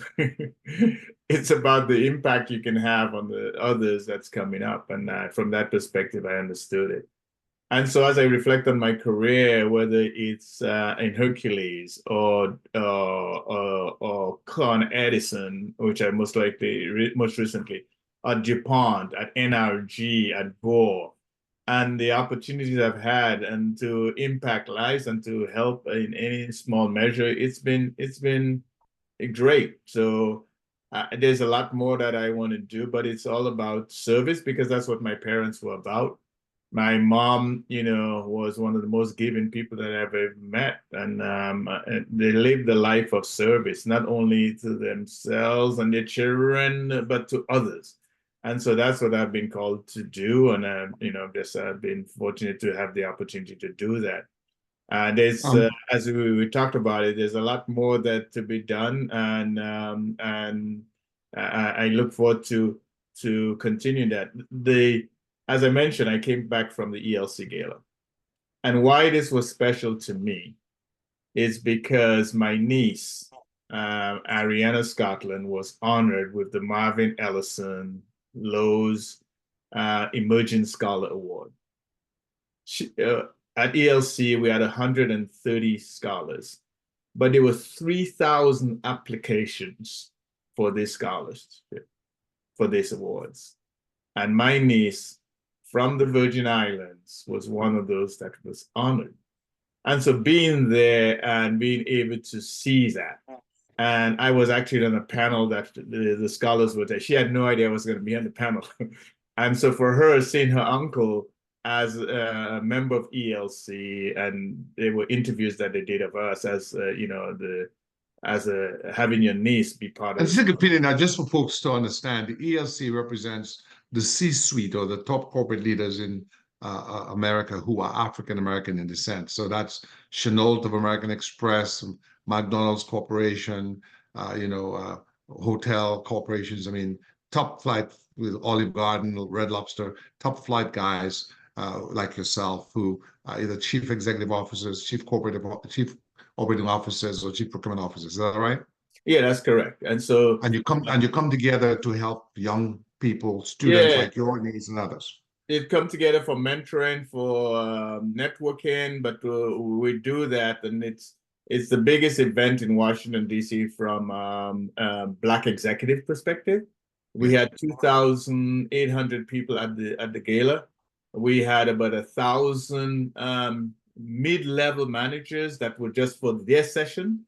And then we had 130 scholars that had their own session. So for me, the great honor was being able to pin my niece as an ELC scholar, right? Outstanding. And being at the gala there with her, then my other niece, who just finished a PhD in pharmaceutical science, Dr. Brianna Scotland, and having that there. So I reflect on my parents and what they did, and our parents and their grandparents are now deceased, but is reflecting on how proud they would be seeing that, right?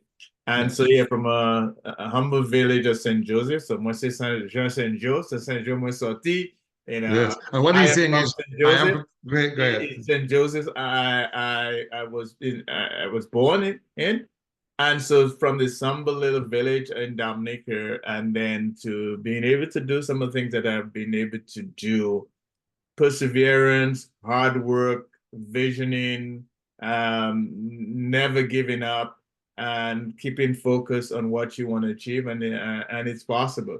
And one of the things I last say is that one of the pledges that the scholars had to recite, and we also as leaders had to pledge to them. And one of the lines was that, may our ceiling be their floor. So you Indeed, think about may our ceiling be their floor. That means they have to exceed you. right. So they look at us and they say, oh my goodness, you've done so much. But we want them to think that our ceiling is just Is this, their floor.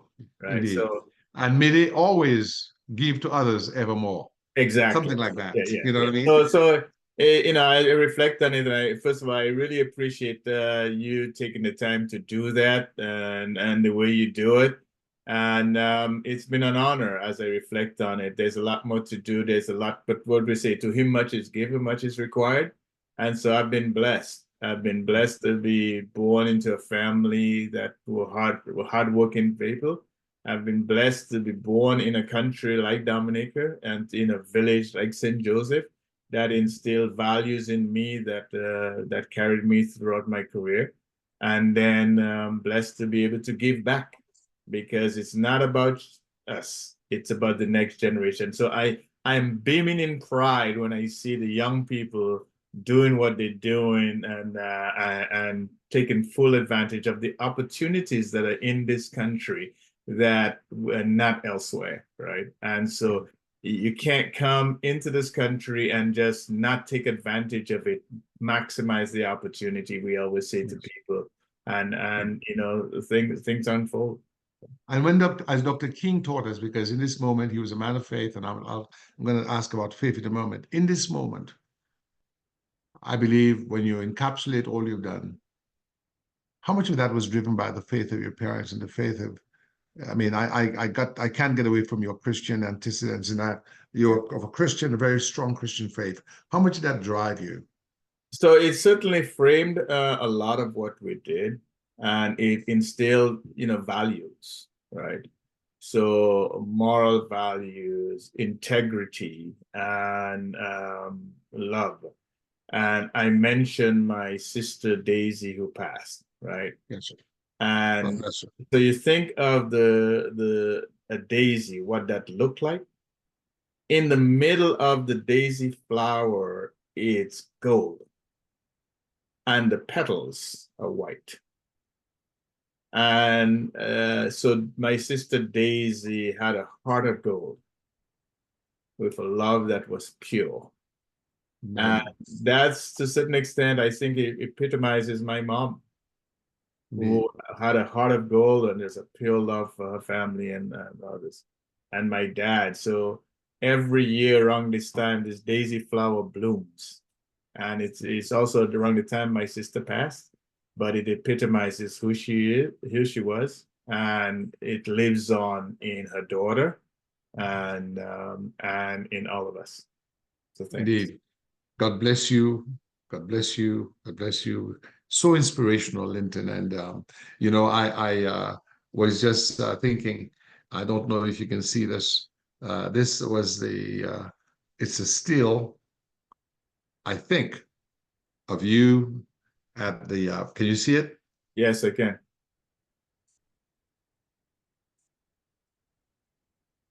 Oh, Caribbean, yes. That's before the gray hairs. That's Lynton Scotland at Andrews at Andrews Air Force Base. Yeah. I just wanted to take a moment. You know, that's one of the great things that you did to honor the servicemen whose sacrifices allowed for the freedoms we enjoy today, and the faith that drove them, the faith that drove you, that drives you, and the fact that once you've accomplished what you've accomplished, you've done all you could here in the United States, on Dominica, other Caribbean islands, Africa, to build the beloved community one that is rooted in service to others, continuing that through organizations like the ELC, and the networking. Let me conclude on networking, because it's the networking that has kept us together, because we've used our relationship in ways beneficial, not to ourselves simply, but to our community. How, if you were to send a message to young Dominicans, young people in general, what would you say is the importance of networking? Yeah, so that is just so key, I tell you. And I tell people, networking, you got to understand, you got to do it.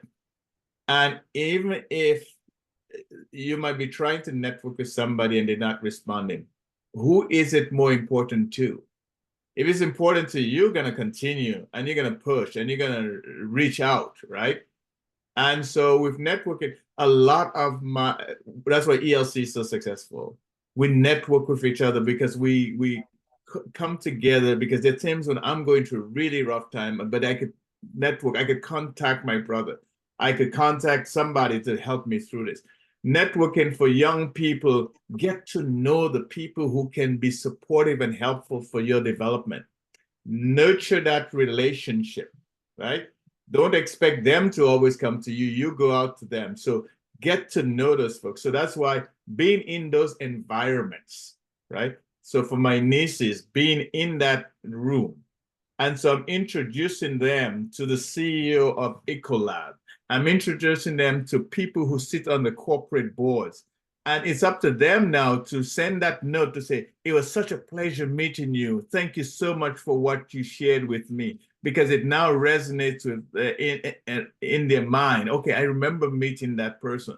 So it's not something that, okay, I network and no, you have to work at it. You got to feed it. You got to follow up. You got to do all of those things.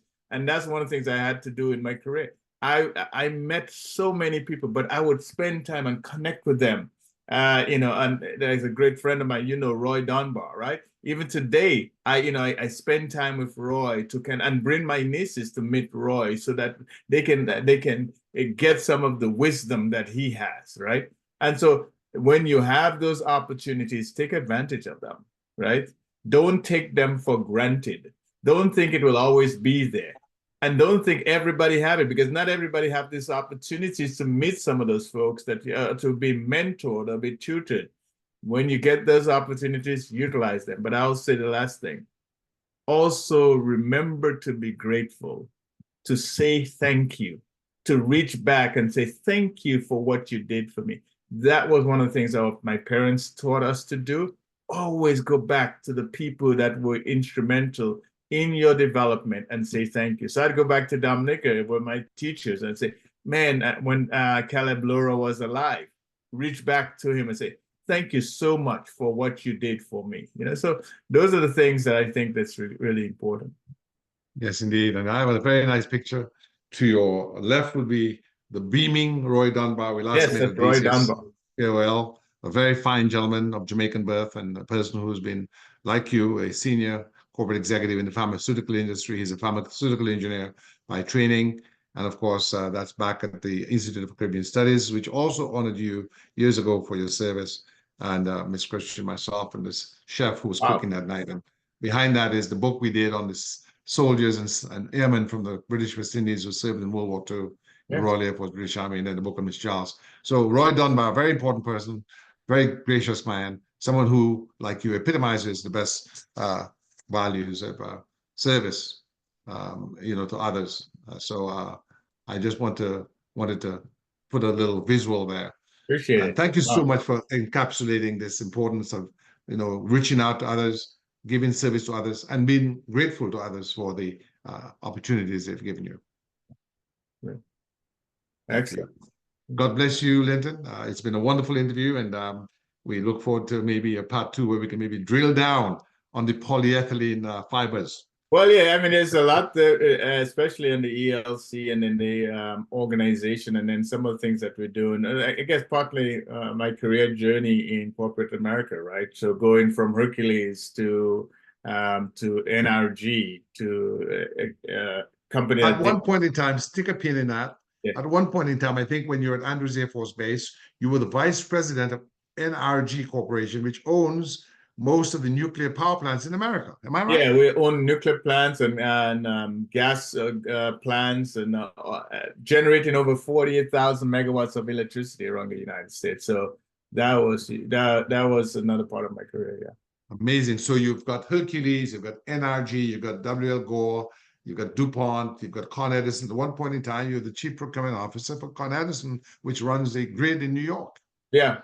And then we also started a renewable energy company, Sustainable Star. That was another That's part. correct. That's correct. Yes, indeed. So, you're certainly a Renaissance man and you're a good cook. I think you could make a good saltfish, and bakes with breadfruit and other cocoa tea. Yeah, looking forward to that, Gabe. I think, as I reflect on it, there's a lot there. So, yeah, looking forward to that. God bless you, my friend. God bless you very much. Thank you very much, Lynton. And God bless you, Auntie Ruby, and your illustrious family. Your brothers and sisters are fine people, and your parents before them. Thank you very much, sir. Great. Thank you.